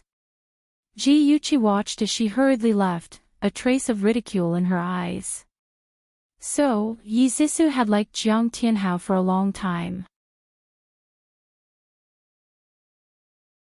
In her previous life, this big idiot had stupidly asked Zissou to teach her how to pursue Jiang Tianhao. She was really stupid to the extreme. After Zissou went upstairs, she didn't come down again. Ji Yuqi also didn't want to look at Jiang Tianhao's disgusting face, so they arranged to eat together. After faintly exchanging a few words, Jiang Tianhao tactfully took his leave. Ji Yuqi stood in front of the floor-to-ceiling window, watching Jiang Tianhao's tall and straight back disappear into the distance. She couldn't help but recall her previous life, when she also secretly watched him leave. The difference was that at that time, she was filled with anticipation for their next meeting. But now, her heart was filled with hatred, and nothing else. The fallen leaves and trees in the courtyard were bare, giving people a feeling of desolation for no reason. In the garden, several red plum blossoms were in full bloom, awe-inspiring and unafraid of the cold wind. The fiery colors ignited the hatred hidden deep in Ji Yuqi's heart. Her lips hooked up in a cold arc, so cold that it was frightening. Chi-Chi, why are you wearing so little? Don't freeze. Ji Bowen had just returned home when he saw his daughter standing in front of the floor-to-ceiling window in a daze, and his heart ached. Ji Yuqi's heart trembled, and her eyes quickly filled with tears. It was her father who loved her the most. She abruptly turned around and threw herself into Ji Bowen's embrace. Smelling his warm and familiar scent, her tears fell down. In her previous life, she had ignored her father's objections and insisted on marrying Jiang Tianhao, breaking his heart. Her heart was filled with regret. Dad, I missed you so much. Dad, I'm sorry, didn't we just part ways this morning? Why are you getting more clingy as you grow up? Ji Bowen smiled as he stroked his daughter's head. He couldn't help but scold her. Chi-Chi, you're not allowed to do dangerous things in the future. Dad is old and can't stand being scared. Ji Yuqi fiercely nodded. Dad, I'll definitely listen to you in the future. I won't make you angry anymore. Ji Bowen's warm large palm pressed on her head and sighed with gratification. Chi-Chi, you've grown up. You know how to care for your dad. Dad is very happy. Dad. Ji Yuqi's nose twitched, and her tears fell again. Okay, don't cry. Ji Bowen lovingly patted her back. Chi-Chi, go upstairs and put on another layer of clothes. Don't catch a cold. Dad, I'm not cold. The heater in the room was very strong, and it was as warm as summer. Ji Bowen deliberately put on a stern face. No, you've just recovered from a serious illness. You have to be more careful. Gigai, be a good girl and go upstairs and put on another layer of clothes. Okay, I'll listen to Dad. Ji Yuqi hugged him tightly, then released him. She playfully stuck out her tongue, then turned around and ran upstairs. Ji Bowen laughed and shook his head with a doting expression. Chen Tingfang stood on the second floor and jealously watched the scene of the father and daughter being filial. Her strict husband rarely smiled in front of her and Zissou, but in front of Ji Yuqi, he was never stingy with his smile. Could it be that he never cared about his wife? Auntie Chen, Ji Yuqi sweetly called out when she brushed past Chen Tingfang. Chen Tingfang smiled and said gently, Chi-Chi, change your clothes and quickly go downstairs to eat. Ji Yuqi responded crisply, okay. Chen Tingfang waited for her to walk away, and the smile on her face immediately disappeared, leaving only a gloomy viciousness in her eyes. During dinner, Ji Bowen kept putting food into Ji Yuqi's bowl, piling up a small hill. She pouted and said, Dad, if you continue to feed me like this, I'm going to become a little fat pig. You'll be prettier if you become a little fat pig. Look at you now, you've lost weight. Come, eat more. This is the chicken soup that Mama Wu specially made for you. Ji Bowen scooped half a bowl of chicken soup and placed it in front of her. Ji Yuqi rolled her eyes and said with a smile, Dad, you can't just spoil me. There's still Zissou and Ahan. Be careful not to make them jealous. Do you think they're as petty as you? Ji Bowen was amused by her mischievous look. Although he was joking, he still scooped half a bowl of soup for Yi Zissou and Ji Yunhan. "Thank you, Uncle Ji." Yi Zissou took the soup and felt an indescribable pain in her heart. No matter how good or how outstanding she was as a stepdaughter, she would never be able to compare to someone else's biological daughter. The next day was Sunday, and it was also the day that Ji Yuqi and Jiang Tianhao had agreed to go out for dinner. She woke up early in the morning and dressed herself up beautifully. She quietly took in Yi Zissou's jealousy into her eyes. At around 9 o'clock, Jiang Tianhao came to pick her up. His black coat made him look handsome, gentle, and tall. Ji Yuqi skipped over to him, revealing the innocence and cuteness of a little girl. "Good morning, senior." "Good morning, junior sister." Jiang Tianhao looked at her with a gentle gaze that could drip water. Ji Yuqi smiled and put on a white cloak with Mother Wu's help. She looked as adorable as a doll carved from jade. She carried her bag, turned around and said to Yi Zissou, "Zissou, are you really not going? Senior isn't an outsider. It'll be more lively with one more person, don't you think so, senior?" She tilted her head and looked at Jiang Tianhao with a smile on her face. For some reason, Jiang Tianhao had the urge to rub her soft hair. However, when he glanced at the low-key luxurious decorations of the Ji family, the strange feeling in his heart disappeared. He smiled and said, "Yuqi is right. Zissou, why don't you come with us?" Yi Zissou's eyes lit up. Senior Tianhao called her name. She was so excited that her heart raced. She wanted to tell him that she was willing to go, but when she saw Ji Yuqi secretly winking at her and looking at her pleadingly, she had to suppress the excitement in her heart. She smiled stiffly and said, "I've already made an appointment with my friend, so I won't be going with you. Have fun." "I see. What a pity. Zissou, we'll be leaving first." Ji Yuqi waved at Yi Zissou. Jiang Tianhao also nodded politely. Seeing the two figures disappear at the entrance of the courtyard, Yi Zissou picked up a vase and smashed it on the ground. Her beautiful face was twisted with anger and jealousy. "Mom, how long do I have to endure this? I saw Senior Tianhao first. Why should I give him to that bitch Ji Yuqi? Mom, I can't accept this. I really can't accept this. Senior Tianhao likes me too. We're a match made in heaven." Yi Zissou roared angrily in the master bedroom. Chen Tingfang's slender and white fingers tapped Yi Zissou's forehead. She said resentfully, Senior Tianhao, what's so good about that poor boy? You'll marry a rich man in the future. Don't associate with those poor people." "Mom, you can't say that about Senior Tianhao. Although his family isn't well off, he's capable and ambitious. He'll definitely make a name for himself. I like ambitious men like him." "Stupid. No matter how capable he is, without connections and funds, he'll only be able to climb to the position of a department manager. Compared to those rich second-generation heirs, he's already lost at the starting line." Chen Tingfang frowned impatiently. "Zissou, listen to Mom. Don't associate with him anymore. With your Uncle Ji's status, it'll be easy for you to marry into a rich family in the future. Why do you have to suffer with a poor boy? Right, doesn't that Tang boy like you? I think he's not bad. Come and see." Songshu 566.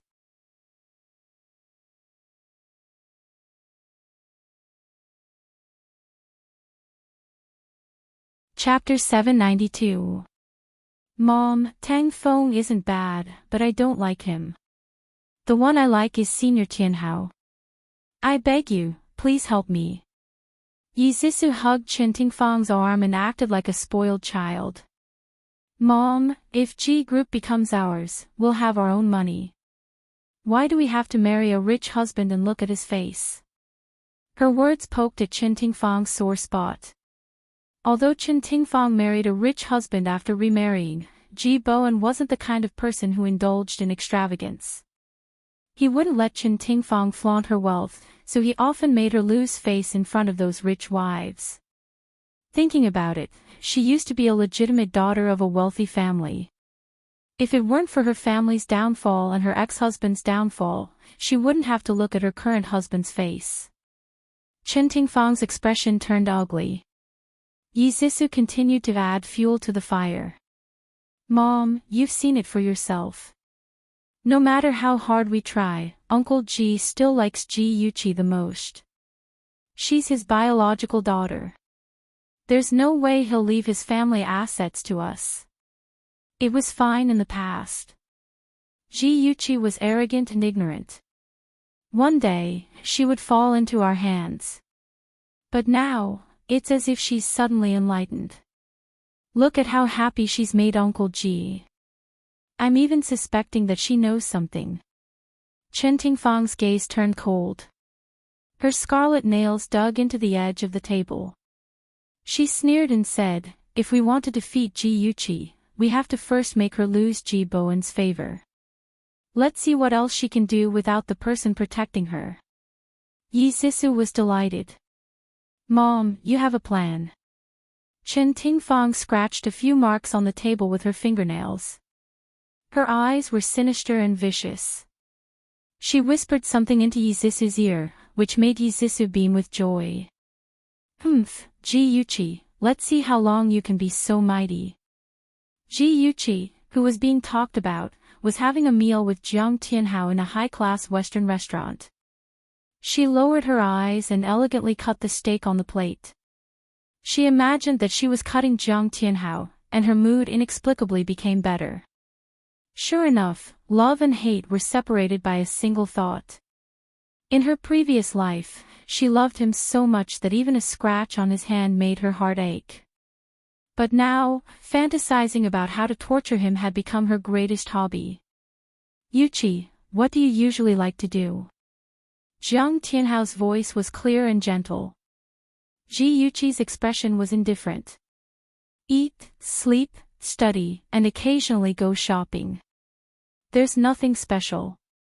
Jiang Tianhao was startled. He thought that this arrogant miss in front of him already had a good impression of him. She should have shown her good points in front of him to attract him.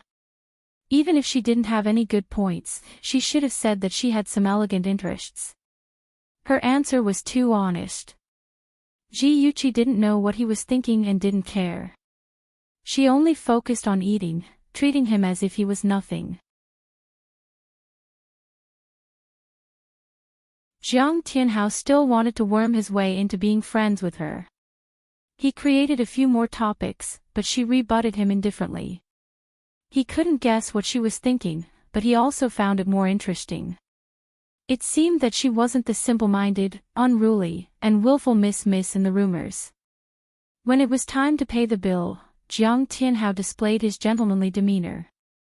He took out his wallet and rushed to pay the bill. Ji Yuqi stopped him and directly handed a gold card to the waiter. She lightly smiled. I already said that I'll treat Senior. How can I let Senior spend money? Jiang Tianhao didn't insist and gently said, it's still early. Why don't we go watch a movie? It had been the same in his previous life. After the two of them had finished eating, he had suggested that they watch a movie. In the end, they had watched a literary film about a pair of childhood sweethearts. Ji Yuqi had thought about her own feelings and had started to cry. Jiang Tianhao had taken out a tissue and gently wiped her tears. At that moment, she had developed a good impression of him. Ji Yuqi's lips curved into a cold smile. Her voice was flat. Sorry, Senior. I'm not feeling well today. Maybe another day. Then I'll send you home. There's no need. The driver is waiting for me outside. Jiang Tianhao thoughtfully took the coat and was about to put it on for her. She took the coat from him and put it on herself. Men were all cheap. The easier it was to get something, the more boring it was for him. The harder it was to get, the more it could arouse his fighting spirit. Especially this kind of man who had bad intentions and deliberately approached her. How could she not make it more difficult for him? She was neither close nor distant. Only then could she seduce him and make him unable to stop even if he wanted to. When she got home, it wasn't even 4 o'clock. Chen Tingfang and her daughter were not around. When she asked Mother Wu, she found out that the two of them had left after lunch. They probably went shopping. Ji Yuqi had just finished changing her clothes when Xiao Rou came in. Xiao Rou was Mother Wu's distant niece. Under Mother Wu's influence, she was 100% loyal to Ji Yuqi. The two of them were very close. In private, they called each other by her name. Yuqi, I was cleaning Madam's room today. I accidentally overheard Madam and Miss Second's conversation. Xiao Rou repeated the conversation she overheard in the cloakroom word for word. Ji Yuqi did not have much of a reaction after hearing this. She had already expected that Yi Zissou would not be willing to give up on Jiang Tianhao. That would be good. The deeper Yi Zissou's feelings for Jiang Tianhao, the deeper she would be hurt. In her previous life, Xiao Rou did not overhear their conversation. Perhaps, her rebirth had changed the trajectory of some things. Ji Yuqi did not speak. Xiao Rou thought that she had suffered a blow and was too sad, so she asked with concern, Yuqi, are you okay? Ji Yuqi's heart warmed. She smiled and said, I'm fine, Xiao Rou. Thank you for telling me this. This is what I should do. However, that mother and daughter are too hateful. Should we tell Master? No need. We don't have any solid evidence. Even if we tell my father, he won't do anything to them. Moreover, I don't want to alert them. Ji Yuqi's eyes moved slightly. The smile on her lips was frighteningly cold. I'm not afraid of them doing anything. I'm just afraid that they won't do anything. Xiao Rou's eyes widened. She thought that her eyes were playing tricks on her. Although Yuqi was unruly and willful, she had a good heart. How could she show such a scary smile? Xiao Rou, Ji Yuqi held Xiao Rou's hand and said bluntly, I was stupid in the past. I didn't know who was sincere to me and who was not. But now, I see clearly. I won't be deceived by those villains. Xiao Rou, in this family, you and Mother Wu are the people I trust the most. Mother Wu is old and I don't want to involve her in these things. Are you willing to help me? Xiao Rou bit her lip. Although she did not read many books, she was very attentive and sharp. She could see that Chen Tingfang and her daughter did not have good intentions. In the past, Yuqi was deceived by them. She and Mother Wu also tried to persuade Yuqi, but she did not believe them. Now that she saw clearly, Xiao Rou naturally chose to stand on Yuqi's side. Xiao Rou's eyes were firm. Yuqi, Xiao Rou is your person in life and your ghost in death. I will never betray you. Ji Yuqi's eyes welled up with tears. She hugged Xiao Rou. Xiao Rou, thank you. In her previous life, Xiao Rou had also treated her wholeheartedly. In the end, the Ji family fell into dire straits. The servants either left or scattered. Only Mother Wu and Xiao Rou refused to leave. They insisted on staying by her side to take care of her. Madam, they spoke too softly in the end. I didn't hear their conspiracy. What should I do? Ji Yuqi pursed her lips and smiled, but the smile did not reach her eyes. It's okay. I have a rough idea of what they want to do. Chen Tingfang and her daughter were very good at shopping. They did not come back until the evening and bought a lot of things. Yi Zissou took out 2 identical bottles of Chanel perfume and smiled as she approached Ji Yuqi. Big sister Chi-Chi, this is a new perfume from Chanel. We sisters will each have a bottle. We will use the same perfume at the Christmas ball. What do you think? This was an elegant and delicate fragrance of oriental flowers. Ji-Yuchi took a deep breath and smiled happily. Zissou, your idea is amazing. Others will wear sister outfits and we will use sister perfume. Many people will be envious. Then it's a deal. Zissou's charming face had a gentle smile, but a trace of viciousness flashed through her watery eyes. Imperial Capital University was one of the top universities in the country. Their business administration was a well-known major in the country. Most of the students studying in the management school had a strong background and could enter their own companies as soon as they graduated. This group of proud sons and daughters all had a sense of superiority and liked to be in the limelight. Therefore, they prepared with all their might and wanted to be the most dazzling and eye-catching person at the school's masquerade ball. Walking into the luxurious ballroom, a beautiful melody lingered in the hall. Miss, who came from a prestigious family, was chatting and laughing with the young masters. Her every movement exuded an elegant temperament. Ji-Yuchi glanced at Zissou, who was walking beside her. She smiled and said, "Zissou, you are so beautiful today." Zissou's black hair was tied up. She wore a silver fox mask on her delicate little face, revealing her perky nose and captivating cherry lips. She wore a layered white muslin evening gown that was as beautiful as a wedding dress and a pair of crystal high heels on her feet. It was not hard to tell that she was dressed as Snow White. "Big Sister Chi-Chi, you look very good today too." Zissou praised her insincerely. Ji-Yuchi, this B*TCH, was wearing all black. Did she think that she was filming The Matrix? Heavens, Yuchi, you are so handsome in this outfit. It seems that I should give up my title of school hunk to you. A man in a white tuxedo walked towards them. A silver mask covered the upper half of his face, revealing his thin chin and proud nose. A pair of elegant peach blossom eyes stared at Ji-Yuchi affectionately. Ji-Yuchi's slender fingers rested on her chin. She smiled lazily and said, "Gu Fifan, I haven't seen you for a few days and you have become more and more romantic." Gu Fifan, the famous playboy of Imperial Capital University, was a sentimental seed. He changed girlfriends faster than he changed clothes. Some time ago, he had taken a liking to Ji-Yuchi. Unfortunately, Ji-Yuchi had never treated him well. He did not expect her to suddenly change her attitude. How could he not be surprised? Attention, Songshu 566.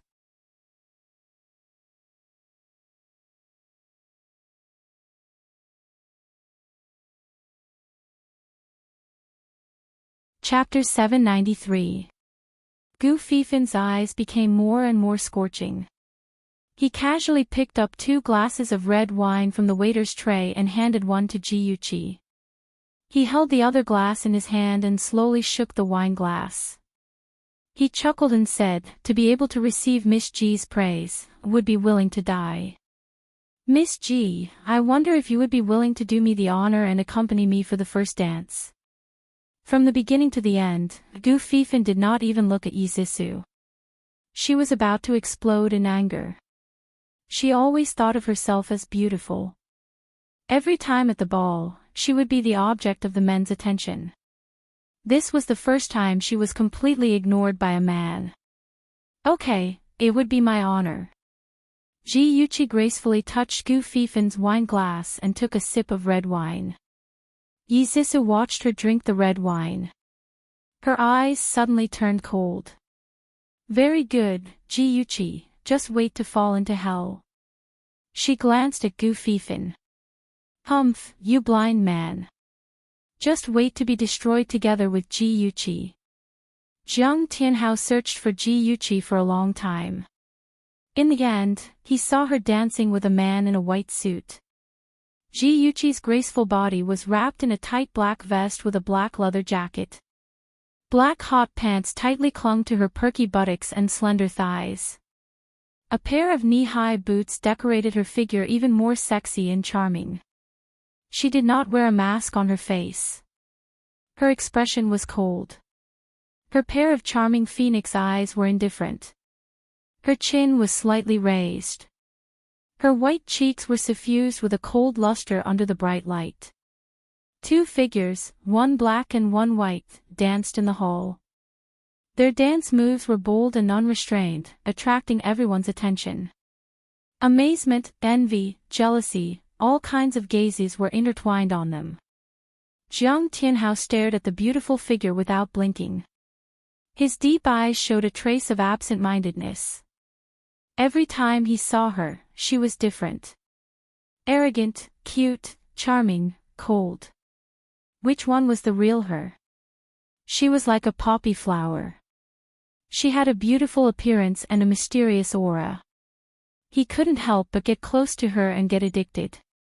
Yi Zixu stood a few steps away. Seeing that Jiang Tianhao was completely focused on Ji Yuqi, her heart was filled with jealousy and hatred. Her fingers, which were gripping the wine glass, turned slightly pale. That man was hers. She must not let Ji Yuqi take him away. She took a sip of red wine, put the wine glass aside, and walked towards him with light steps. At the end of the song, there was a round of applause. Gu Fifin's charming peach blossom eyes slightly raised as he chuckled and said, "Miss Ji, tonight you are fully deserving of the title of prom queen." "Mr. Gu, are you indirectly praising yourself?" Ji Yuqi glanced at Yi Zixu and Jiang Tianhao, who had already slid onto the dance floor. She smiled. It seemed that things were going smoothly. "Then are you willing to be my empress?" Gu Fifin approached her and blocked her line of sight without batting an eyelid. His nose was filled with her unique fragrance. Ji Yuqi raised her eyebrows slightly and said with a smile that wasn't a smile, "I'm not willing. I already have someone I like." Gu Fifin's eyes suddenly darkened. "Are you talking about the person who danced with your sister?" Ji Yuqi chuckled and didn't answer. She walked away. Dressed in black, she shuttled through the crowd of orioles and swallows. She was as dazzling as the stars surrounding the moon. Gu Fifin watched her walk away. His face was covered by the mask and his charming peach blossom eyes were like icicles. There had never been a woman who dared to give him face like this. Jiang Tianhao, he actually dared to snatch a woman from him. Was he tired of living? Ji Yuqi stood in the corner with her arms around her shoulders. She coldly looked in the direction of the dance floor. She saw that Yi Zixu and Jiang Tianhao's dance had become strange. The two of them hugged each other and kissed as if there was no one around. They even impatiently tore off each other's clothes. Poor Yi Zixu didn't even realize that half of her breasts were exposed. She even boldly stroked Jiang Tianhao's lower body. "Ah, my God, what are they doing? I didn't expect Yi Zixu to be so lewd despite her innocent appearance. Wow, her figure is really seductive. That man is actually Senior Jiang. My God, how can he be such a beast? He's simply too shameless. How can there be such a shameless person in our school? Don't look anymore. Hurry up and inform the security." The hall was noisy. Accusations and insults flooded into Ji Yuqi's ears. Her face didn't look good because in her previous life, the protagonists who suffered all this were her and Gu Fifin. Even the lines of abuse were the same. Later, her reputation in the rich circle was ruined. Coupled with some things that happened later, she was completely abandoned by those rich people. They would not accept a daughter-in-law who had a ruined reputation. Ji Yuqi clenched her fingers and forced herself to calm down. Because, the humiliation she suffered in her previous life, she would take it back 1,000 times. Ji Yuqi walked out of the hall expressionlessly. She was met with a group of reporters holding cameras. The one running at the front almost bumped into her. She leaned to one side and made way for the reporters to quickly run in. Unknowingly, it started to drizzle and the cold air hit her face. Ji-Yuchi wrapped herself in her coat and took out her mobile phone. "Hello, Dad, I won't go home to sleep tonight. I'll go to the old house." I know. Okay, you should rest early too." After hanging up the phone, she quickened her pace. She still had to rush to a place. Opposite Imperial Capital University was a leisure park. On a cold winter night like this, not a single person could be seen. It was dark and quiet all around. Ji-Yuchi tried to calm her wildly beating heart as she walked into the small forest. She turned on the flashlight on her phone and carefully rummaged through every patch of grass. The sound of footsteps on the ground was especially clear in the silence of the night. "There's no one. Maybe he hasn't come yet." Ji-Yuchi walked through the entire forest but did not find the person she wanted to see. So, she turned off the flashlight of her mobile phone. She did not care if she would dirty her clothes and directly sat on the wet lawn. She leaned against a tree and waited anxiously. Ji-Yuchi was very nervous. She was looking forward to seeing him, but also afraid of seeing him. Even in the night, which was a few degrees below zero, her palms were sweating. As time passed, her heart beat even more violently. She clearly remembered that it was this day. Why hadn't he come yet? Could it be that things had changed and would not develop according to the trajectory of her previous life? Bang! A gunshot was heard. Ji-Yuchi was shocked and trembled all over. She tightly hugged the tree trunk and controlled herself not to rush out. With her mediocre martial arts, even if she rushed out, she would only be a burden to him. Chaotic footsteps came from afar and dozens of black figures ran into the park. They were wearing masks and holding guns. Under the moonlight, they looked eerie. "Search, don't let him escape." Someone growled and 4 or 5 men in black immediately rushed into the forest. Bang bang, a few more gunshots were heard from the lake. "Quickly chase, he's over there." Dozens of people ran in the direction of the lake. The chaotic footsteps quickly disappeared. Ji-Yuchi's heart was beating fast. Her hair on her forehead was already wet with sweat. She was so close to being discovered by the group of men in black. After confirming that the black-clothed man had left, Ji-Yuchi clenched her teeth and crawled to her feet, intending to search for that person's whereabouts. She had just taken a step when her ankle was suddenly grabbed by someone. She was startled, and before she could react, the hand that grabbed her ankle suddenly pulled hard, causing her to fall backwards onto the ground. Then, a strong hand pinched her neck and a low and magnetic voice came from behind. "Don't make a sound." That voice was very familiar. It was Shinja. The smell of blood in the air was strong. A black figure crept beside her. Ji-Yuchi could not help but tremble. It was not because of fear, but because of heartache, excitement, regret, and all kinds of complicated emotions in her heart. In her previous life, she was most sorry to Shinja. This time, she would not hurt him. In her previous life, she was set up by Yizisu and kissed Gu Fifan at the ball. Everyone criticized them and laughed at them. After she woke up, she was ashamed and ran into the park in a panic. She happened to meet the injured Shinja.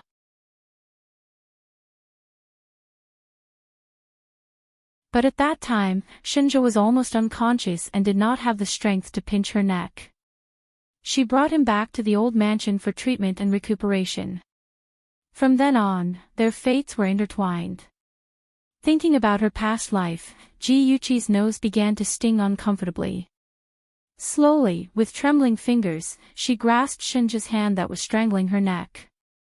She really wanted to tell him that she missed him, but right now, they were just strangers. She held back her tears and said word by word, "Believe me, I won't hurt you." After waiting for a few seconds, his hand was still pinching her neck and he did not say anything. Ji-Yuchi thought that he could not hold on any longer. Anxious and distressed, she hurriedly said, "My name is Ji Yuchi. I'm the daughter of Ji Bowen from Ji Group. You're seriously injured and need to be treated quickly. Believe me, I won't hurt you." After hearing her introduction, Shinja's hand finally loosened. Ji Yuchi hurriedly crawled to his side. With the help of the phone's light, she saw an extremely familiar face. He pressed one hand on his bleeding chest. Even though he was on the verge of fainting, his dark eyes were cold and sharp. His voice was hoarse.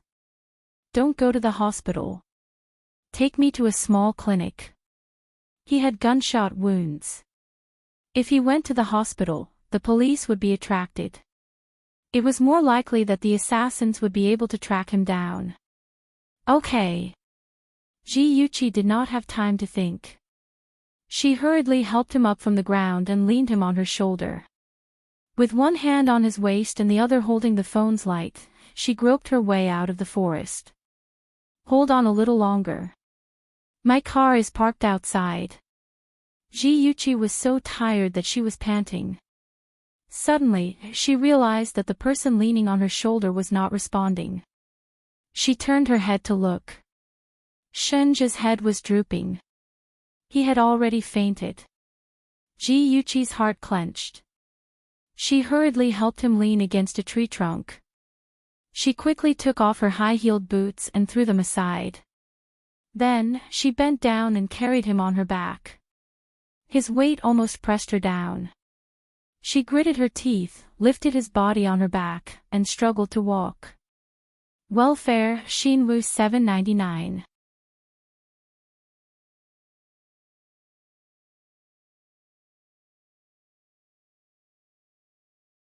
Chapter 794. The ground was very cold. Even though she was wearing wool socks, the bone-chilling coldness still spread from the soles of her feet to the rest of her body. She didn't care at all. Her eyes were firmly fixed in the direction of the car as she walked forward steadily with heavy steps. In the old district of the northern part of the city, there were many courtyards left behind. It was said that the people who used to live here were all people of high status. Ji Yuchi carried Shinja on her back and stepped into a courtyard. This was the old house left behind by her grandfather. She would stay here for a few days every year. Someone would clean it every half a month, so the room was clean and tidy, and there were all kinds of daily necessities. She put Shinja on the bed. She was so tired that she was sweating and her feet were almost frozen. She didn't have time to rest and ran to the kitchen to boil water. Last chi, last chi. An old but vigorous voice rang out. Ji Yuchi hurriedly went out to greet him, only to see a white-haired old man carrying a large medical kit, running towards her as if he was flying. "Oh, little Chi, pity these old bones of mine, being called over by you in the middle of the night. Grandpa Tang, your medical skills are so good. Otherwise, I wouldn't have troubled you." Ji Yuchi smiled and took the medicine box. She led him to the bedroom. "Grandpa Tang, my friend is seriously injured. Please take a look at him." Tang Hijia panted and stroked his beard. Okay, don't worry. Let me catch my breath." He looked down and suddenly saw that she was only wearing socks. He immediately blew his beard and stared at her. "You little girl, why didn't you wear shoes? What if you freeze?" Tang Hijia and Ji Yuchi's grandfather, Su Jingheng, were close friends. The Tang and Su families were old friends. Tang Hijia loved Ji Yuchi very much. "Grandpa Tang, I'm fine. Please take a look at my friend. He's bleeding a lot." Ji Yuchi was so anxious that she directly pushed him to the bed. "He won't die with me here. Chi girl, put on your shoes and come over to help me." Before Tang Hijie retired, he was a famous surgeon in the army. He could make a judgment just by looking at the position of Shinja's injury. "All right." Ji Yuchi methodically took out the scalpels and other items from the medical kit. Although she had never studied medicine, under the influence of Tang Hijie, she still had a good understanding of these surgical instruments. Tang Hijie put on his mask and cut open Shinja's shirt with a pair of scissors. Suddenly, a muscular chest was exposed, followed by an abdomen with a six-pack. Although it was stained with blood, it didn't affect his charm at all.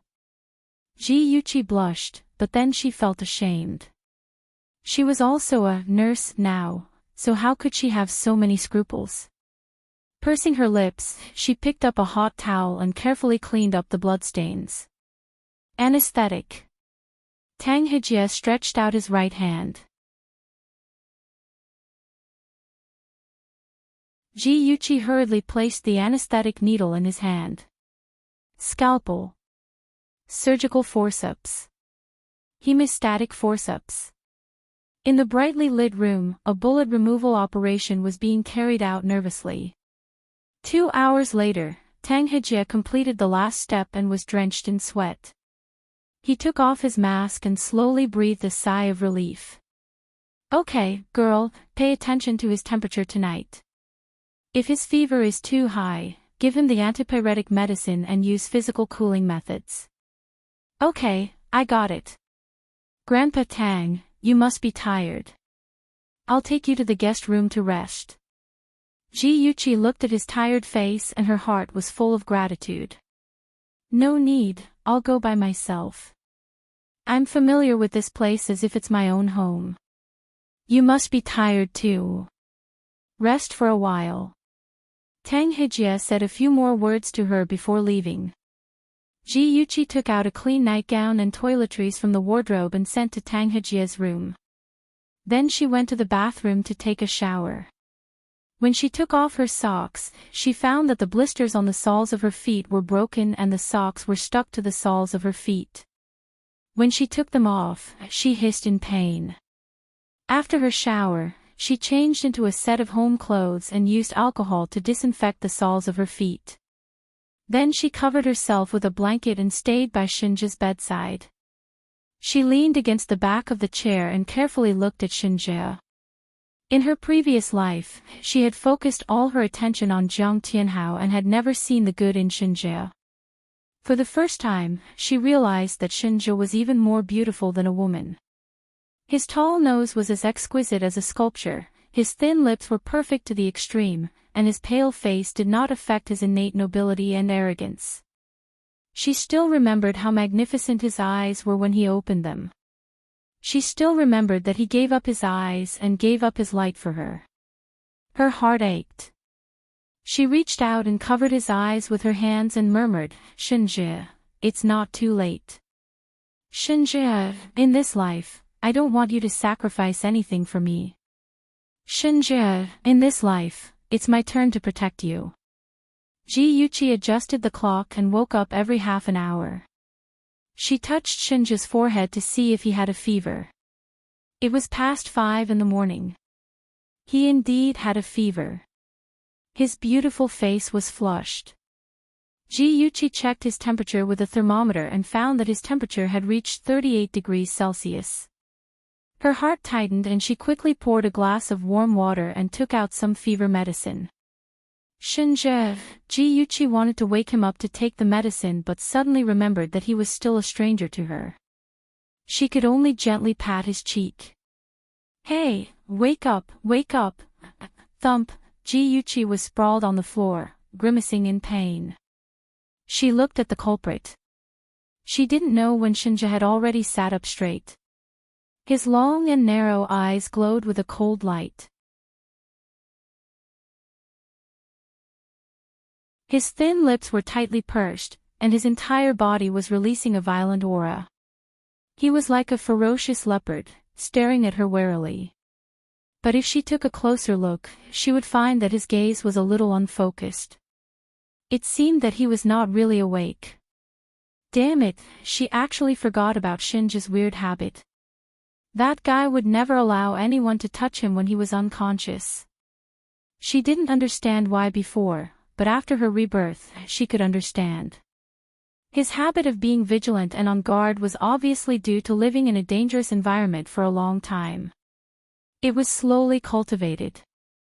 Thinking of this, her heart ached and she pitied him. Ji-Yuchi rubbed her aching chest and stood up. She took a small step forward under a certain someone's dangerous gaze and said gently, "Don't be afraid, I'm Ji-Yuchi. Do you still remember that I was the one who saved you from the forest today?" Shinji's deep eyes moved slightly and his brows furrowed.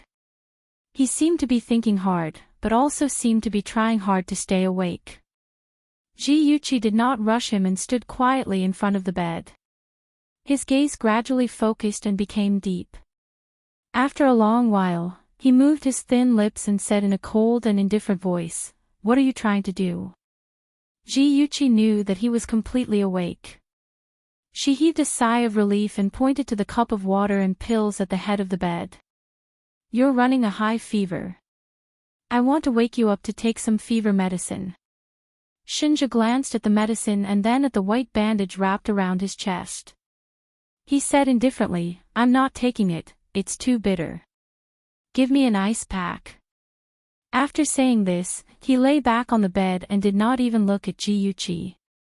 His awkward look was like a child who was throwing a tantrum. Ji-Yuchi sighed. This person was still like a child, afraid of taking medicine. She took the ice pack and placed it on his head. Her fingers accidentally touched his forehead and she could not help but frown. "Your fever is very serious. I'll get some alcohol." Ji-Yuchi soaked the gauze in the alcohol and twisted it. She wanted to help him wipe his neck and chest, but his cold eyes were staring at her and she could not do it. Pursing her lips, she ordered, "Close your eyes." Shinji's long eyelashes fluttered and a strange emotion flashed across his long and narrow eyes. He stared at her for 2 seconds and then closed his eyes. Ji-Yuchi pursed her lips and smiled. She used the gauze soaked in alcohol to wipe his neck gently. She looked so serious that it was as if she was treating a precious treasure. As the cold gauze moved on his body, the coolness spread and the boiling heat in his body was alleviated.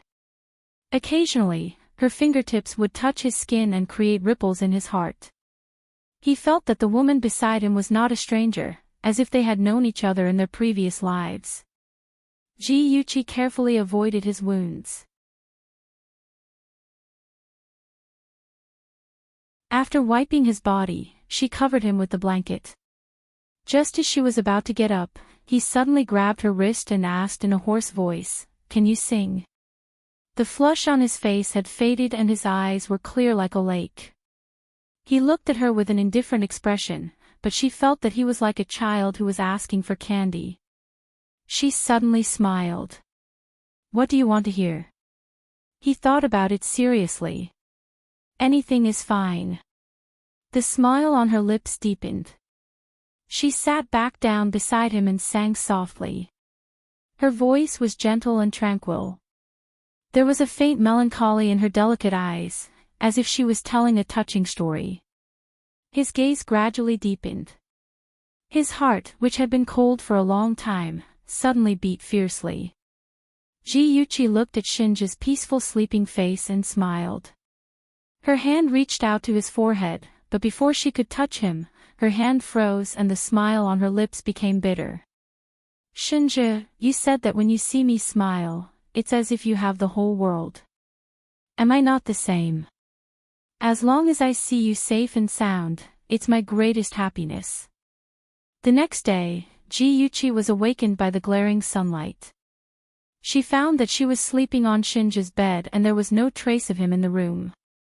She hurriedly jumped out of bed and hurriedly put on a pair of slippers and ran out, shouting, "Shinji, Shinji, Shinji," and Tang Hejie were chatting in the courtyard when they heard Ji-Yuchi's panicked cries. They turned around and saw her in her cute plaid bare home clothes, her long messy hair draped over her shoulders as she ran out with an anxious expression. Shinji frowned.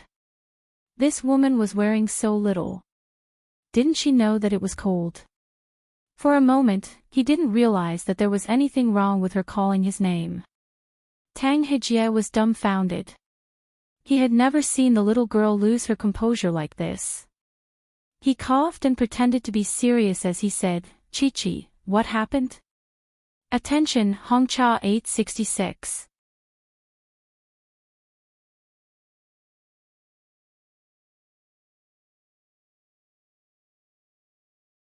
Chapter 795. Ji Yuqi stopped in her tracks and stared blankly at Shinja before turning to Tang Hejie. Her cheeks suddenly turned red and she laughed awkwardly. Nothing, nothing. I just had a nightmare. You guys take your time talking. I'll go in first. Damn it, she thought Shinja had left without saying goodbye. She didn't expect her image to be completely ruined. Also, Shinja was really hateful. He was obviously seriously injured, but instead of lying in bed after waking up, he actually ran around and made her worry for nothing. After Ji Yuqi finished washing up, she saw that Shinja and Tang Hejie had returned to the living room. She quickly went to the kitchen to prepare breakfast. Because she knew that she would be staying at the Gu mansion for a while, she had asked Ruer to buy food in advance and store it in the kitchen. The vegetables and fruits in the fridge were very fresh and the rice and noodles in the cupboard were neatly arranged. Ji Yuqi took a deep breath and made a cheering gesture. In her previous life, before she married Jiang Tianhao, she was still a pampered Mississippi. But after she got married, Jiang Tianhao didn't like her to show her face in public, so she obediently became a housewife. She learned how to do laundry, cook, and clean. She simply became his personal nanny. Ji Yuqi shook her head to get rid of distracting thoughts and began to cook seriously. Half an hour later. In the dining room, the three of them sat around the dining table. There was fragrant millet porridge, green stir-fried cabbage, dry-fried green beans, cold cucumber, and halved boiled eggs. One look and one's appetite was aroused. Tang Hejie stared at Ji Yuqi in disbelief. Little Ji Yuqi, did you make this? Ji Yuqi winked playfully. Of course I made it. Grandfather Tang, you worked hard last night. Come, eat some eggs to nourish yourself. I'll make chicken soup for you at noon. As she spoke, she put half of the egg into his bowl and then gave the other half to Shinja. You eat too. Shinja looked at her charming and adorable smile, and a warm current seemed to flow through his heart. It was very comfortable, and the cold and hard corners of his lips raised, then quickly straightened. Tang Hejie's eyes were brimming with tears. Poor Chi girl. Once you have a stepmother, you will have a stepfather. You must have had a hard time all these years. When your grandfather was alive, you were a spoiled little princess. When have you ever done such a thing? Did your father and stepmother force you to do it? Just you wait, I'm going to find Ji Bowen right now to settle the score. He patted the table and left. Ji Yuqi quickly grabbed his arm and didn't know whether to laugh or cry. Grandpa Tang, you think too much. It has nothing to do with my father and Auntie Chin. I learned to do it myself. Really? Really? Tang Hejie looked at her suspiciously.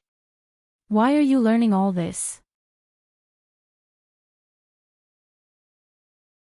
Ji Yuqi pulled him to sit down and winked at him with a smile. There's a good saying, if you want to capture a man's heart, you have to capture his stomach first. That's why I'm making plans for my future. I can't always be a rice worm who stretches out her hand and opens her mouth, can I? Girl, even if you become a rice worm, no one will dare to despise you. Although he said that, Tang Hejie still felt very gratified. He sighed and said, Chi girl, you've grown up. If your grandfather was still alive, he would be very happy. Ji Yuqi's eyes reddened. Her grandparents only had one daughter, which was her mother. The couple doted on their daughter very much. When they had Ji Yuqi, their granddaughter, they doted on her even more. They couldn't wait to pluck the moon from the sky and give it to her. Okay, let's eat. I'll try Chi girl's cooking. Seeing her eyes redden, Tang Hejie smiled and picked up his chopsticks to change the topic. After the meal, Ji Yuqi washed the dishes in the kitchen. Tang Hejie forced Shinja to lie down on the bed to recuperate. Tang Hejie glanced at the kitchen and then turned to Shinja. His always kind face turned cold and he said in a deep voice, "Shinja, I don't care how you got injured or who you are. If you hurt Chi-Chi, I won't let you go. You have to believe that I have the ability to do so." With Tang Hejie's keen eyes, he had long seen that Shinja was not an ordinary person. If Shinja and Chi-Chi became enemies, he would not let him go. He was not an ordinary military doctor. He had a military rank. Moreover, with the power and status of the Tang family in the city, it was not difficult for him to deal with Shinja. Being threatened so blatantly, Shinja was not displeased. Instead, he raised the corner of his lips and a faint smile appeared on his handsome face. "Mr. Tang, Shinja, am not a villain who bites the hand that feeds him." Tang Hejie looked at him deeply, as if he wanted to see through his dark eyes and see his internal organs. He slowly said, "That had better be the case. Chi-Chi is a good girl. I won't let any harm come to her." Shinja closed his thick eyelashes and seemed to have fallen asleep. It was not until Tang Hejie walked to the door that he heard him murmur, "I won't either." Although his voice was low, it was very clear. Ji Yuchi had overheard everyone's conversation in the room. When she heard footsteps, she quickly blinked away the mist in her eyes. She smiled and pretended to be light-hearted as she walked up to him. "Grandpa Tang, can you stay here for lunch today?" Tang Hejie held his huge medical kit and smiled kindly. "No need. I stayed out all night. Your Granny Tang must be worried. She has been talking about you for the past few days. When you have time, come and see us." "Phone her, he." Grandpa Tang, Ji Yuchi knew what he wanted to say and quickly interrupted him. "Grandpa Tang, I will visit you. Let me walk you to the door." She snatched the medical kit from his hand and held his arm with one hand. They walked out of the door intimately. Tang Hejie's expression was complicated. In the end, he sighed secretly. After watching the Tang family's chauffeur take Tang Hejie away, Ji Yuchi was in a daze for a moment. In the end, she curled her lips and revealed a bright smile. The weather today was so good. It was so good to see those people who cared about her again. Shinja leaned against the headboard with his eyes slightly closed. Ji Yuchi thought that he had fallen asleep. She quietly walked to the bed and tucked him in. Suddenly, a deep and magnetic voice sounded in her ears. "Do you know me?" Ji Yuchi's heart trembled. She suddenly raised her head. His obsidian eyes looked at her seriously. She chuckled. "I don't know you. Last night was the first time we met." His tone was calm. "You called my name in the courtyard, but I never told you." Her lips curved. "You were talking in your sleep after you fainted." He raised his eyebrows and said lightly, "That's the worst lie I've ever heard." She touched his forehead to make sure that his fever had subsided. She pursed her lips and smiled. "You exposed me. I do know you. I saw your photo in the newspaper." As the eldest son of the Shin group, he had been secretly photographed by a reporter when he had just returned from abroad. Her palm was very cold. When her fingers glided over it, it felt soft like a feather. He said lightly. "Why were you in the little forest?"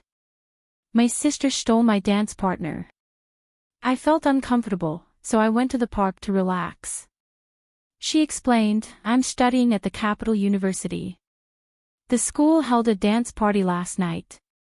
With that said, Ji Yuchi took a book from the desk and placed it beside his pillow. "I have to go home. Someone will come to take care of you later. If you feel bored, you can read to pass the time. By the way, what size are you wearing?" Shinja glanced at the title of the book, Red and Black. His dark eyes seemed to flash under his long eyelashes. He calmly told her his size. Ji-Yuchi nodded and said, I wrote my phone number on the post-it note. If you need anything, just call me. I'll be leaving first. Have a good rest. The scene of Yi Zissou and Jiang Tianhao making a fool of themselves at the gala had already made the headlines. People were saying that the rich miss was promiscuous and addicted to drugs, and that the rich man sacrificed his looks to climb up the social ladder. The pictures of the two of them kissing in disheveled clothes were described in an obscene manner. The comments were full of criticism. The two of them had now become well-known celebrities. Originally, the matter wouldn't have blown up so much. Who asked Yi Zissou to harm others and harm herself? She had hired a bunch of reporters to take pictures of Ji-Yuchi's ugly behavior, but in the end, she had gotten herself into trouble. Ji-Yuchi's lips curled into a sneer. She turned off her phone and started the car. After driving for less than 10 minutes, her phone suddenly rang. It was Ji Yunhan. Sis, are you still at the old mansion? Something big happened at home. Dad asked you to come back quickly. Okay, I got it. I'll be back soon. Big sis, why aren't you asking me what happened? Ji Yunhan paused for a moment before rejoicing in her misfortune. Yi Zissou is out of luck. Ji-Yuchi chuckled. I saw the live version last night. Of course, I know what happened. Ahan, Gigai, stay in the room. Don't get yourself into trouble. Okay, sis, I'll listen to you. In less than half an hour, her car arrived at the Ji family's mansion. There was a group of reporters outside the mansion and even the gate was blocked. When they saw Ji-Yuchi's car, they all swarmed over and asked at once. Miss, according to the news, the second miss has had 5 boyfriends. Is this true? Miss, according to the news, you and Jiang Tianhao are very close. Did the second miss come between you two? Miss, is it true that the second miss took drugs? Ji-Yuchi sneered in her heart. Took drugs. Ha, sleeping with a man in front of so many people was indeed like being drugged. She pushed open the door amidst the dazzling flashing lights. She was wearing a white wool coat, a black short skirt, a pair of sheepskin boots, and a white woolen hat on her head. Her delicate face was decorated by her curly hair, making her look even more lustrous like jade. There was a faint smile on her lips, and her actions were elegant and generous, without the slightest embarrassment of being surrounded. Everyone, I believe that the innocent knows that they are innocent, and the muddy knows that they are muddy. I understand that everyone is eager to know the truth, but please understand the difficulties of the Ji family. Ji-Yuchi's words were ambiguous. It depended on how others interpreted it. It could be understood that she was protecting Yi Zissou's innocence and didn't want the reporters to disturb the Ji family anymore. It could also be understood that she was implicitly saying that Yi Zissou was the stepdaughter of the Ji family. Even if Yi Zissou's conduct was questionable, the Ji family couldn't restrain her. Those reporters were all smart people. Based on her ambiguous words, they could speculate a lot of secrets of the rich families. Welfare Shinwu 799. You're tuning into the LoveLore Library YouTube channel. We're so grateful for your support and don't forget to subscribe to join us on this incredible journey through captivating stories. Your generosity through donations truly makes a world of difference, as it's the primary source of revenue that allows me to expand and enhance this channel for you.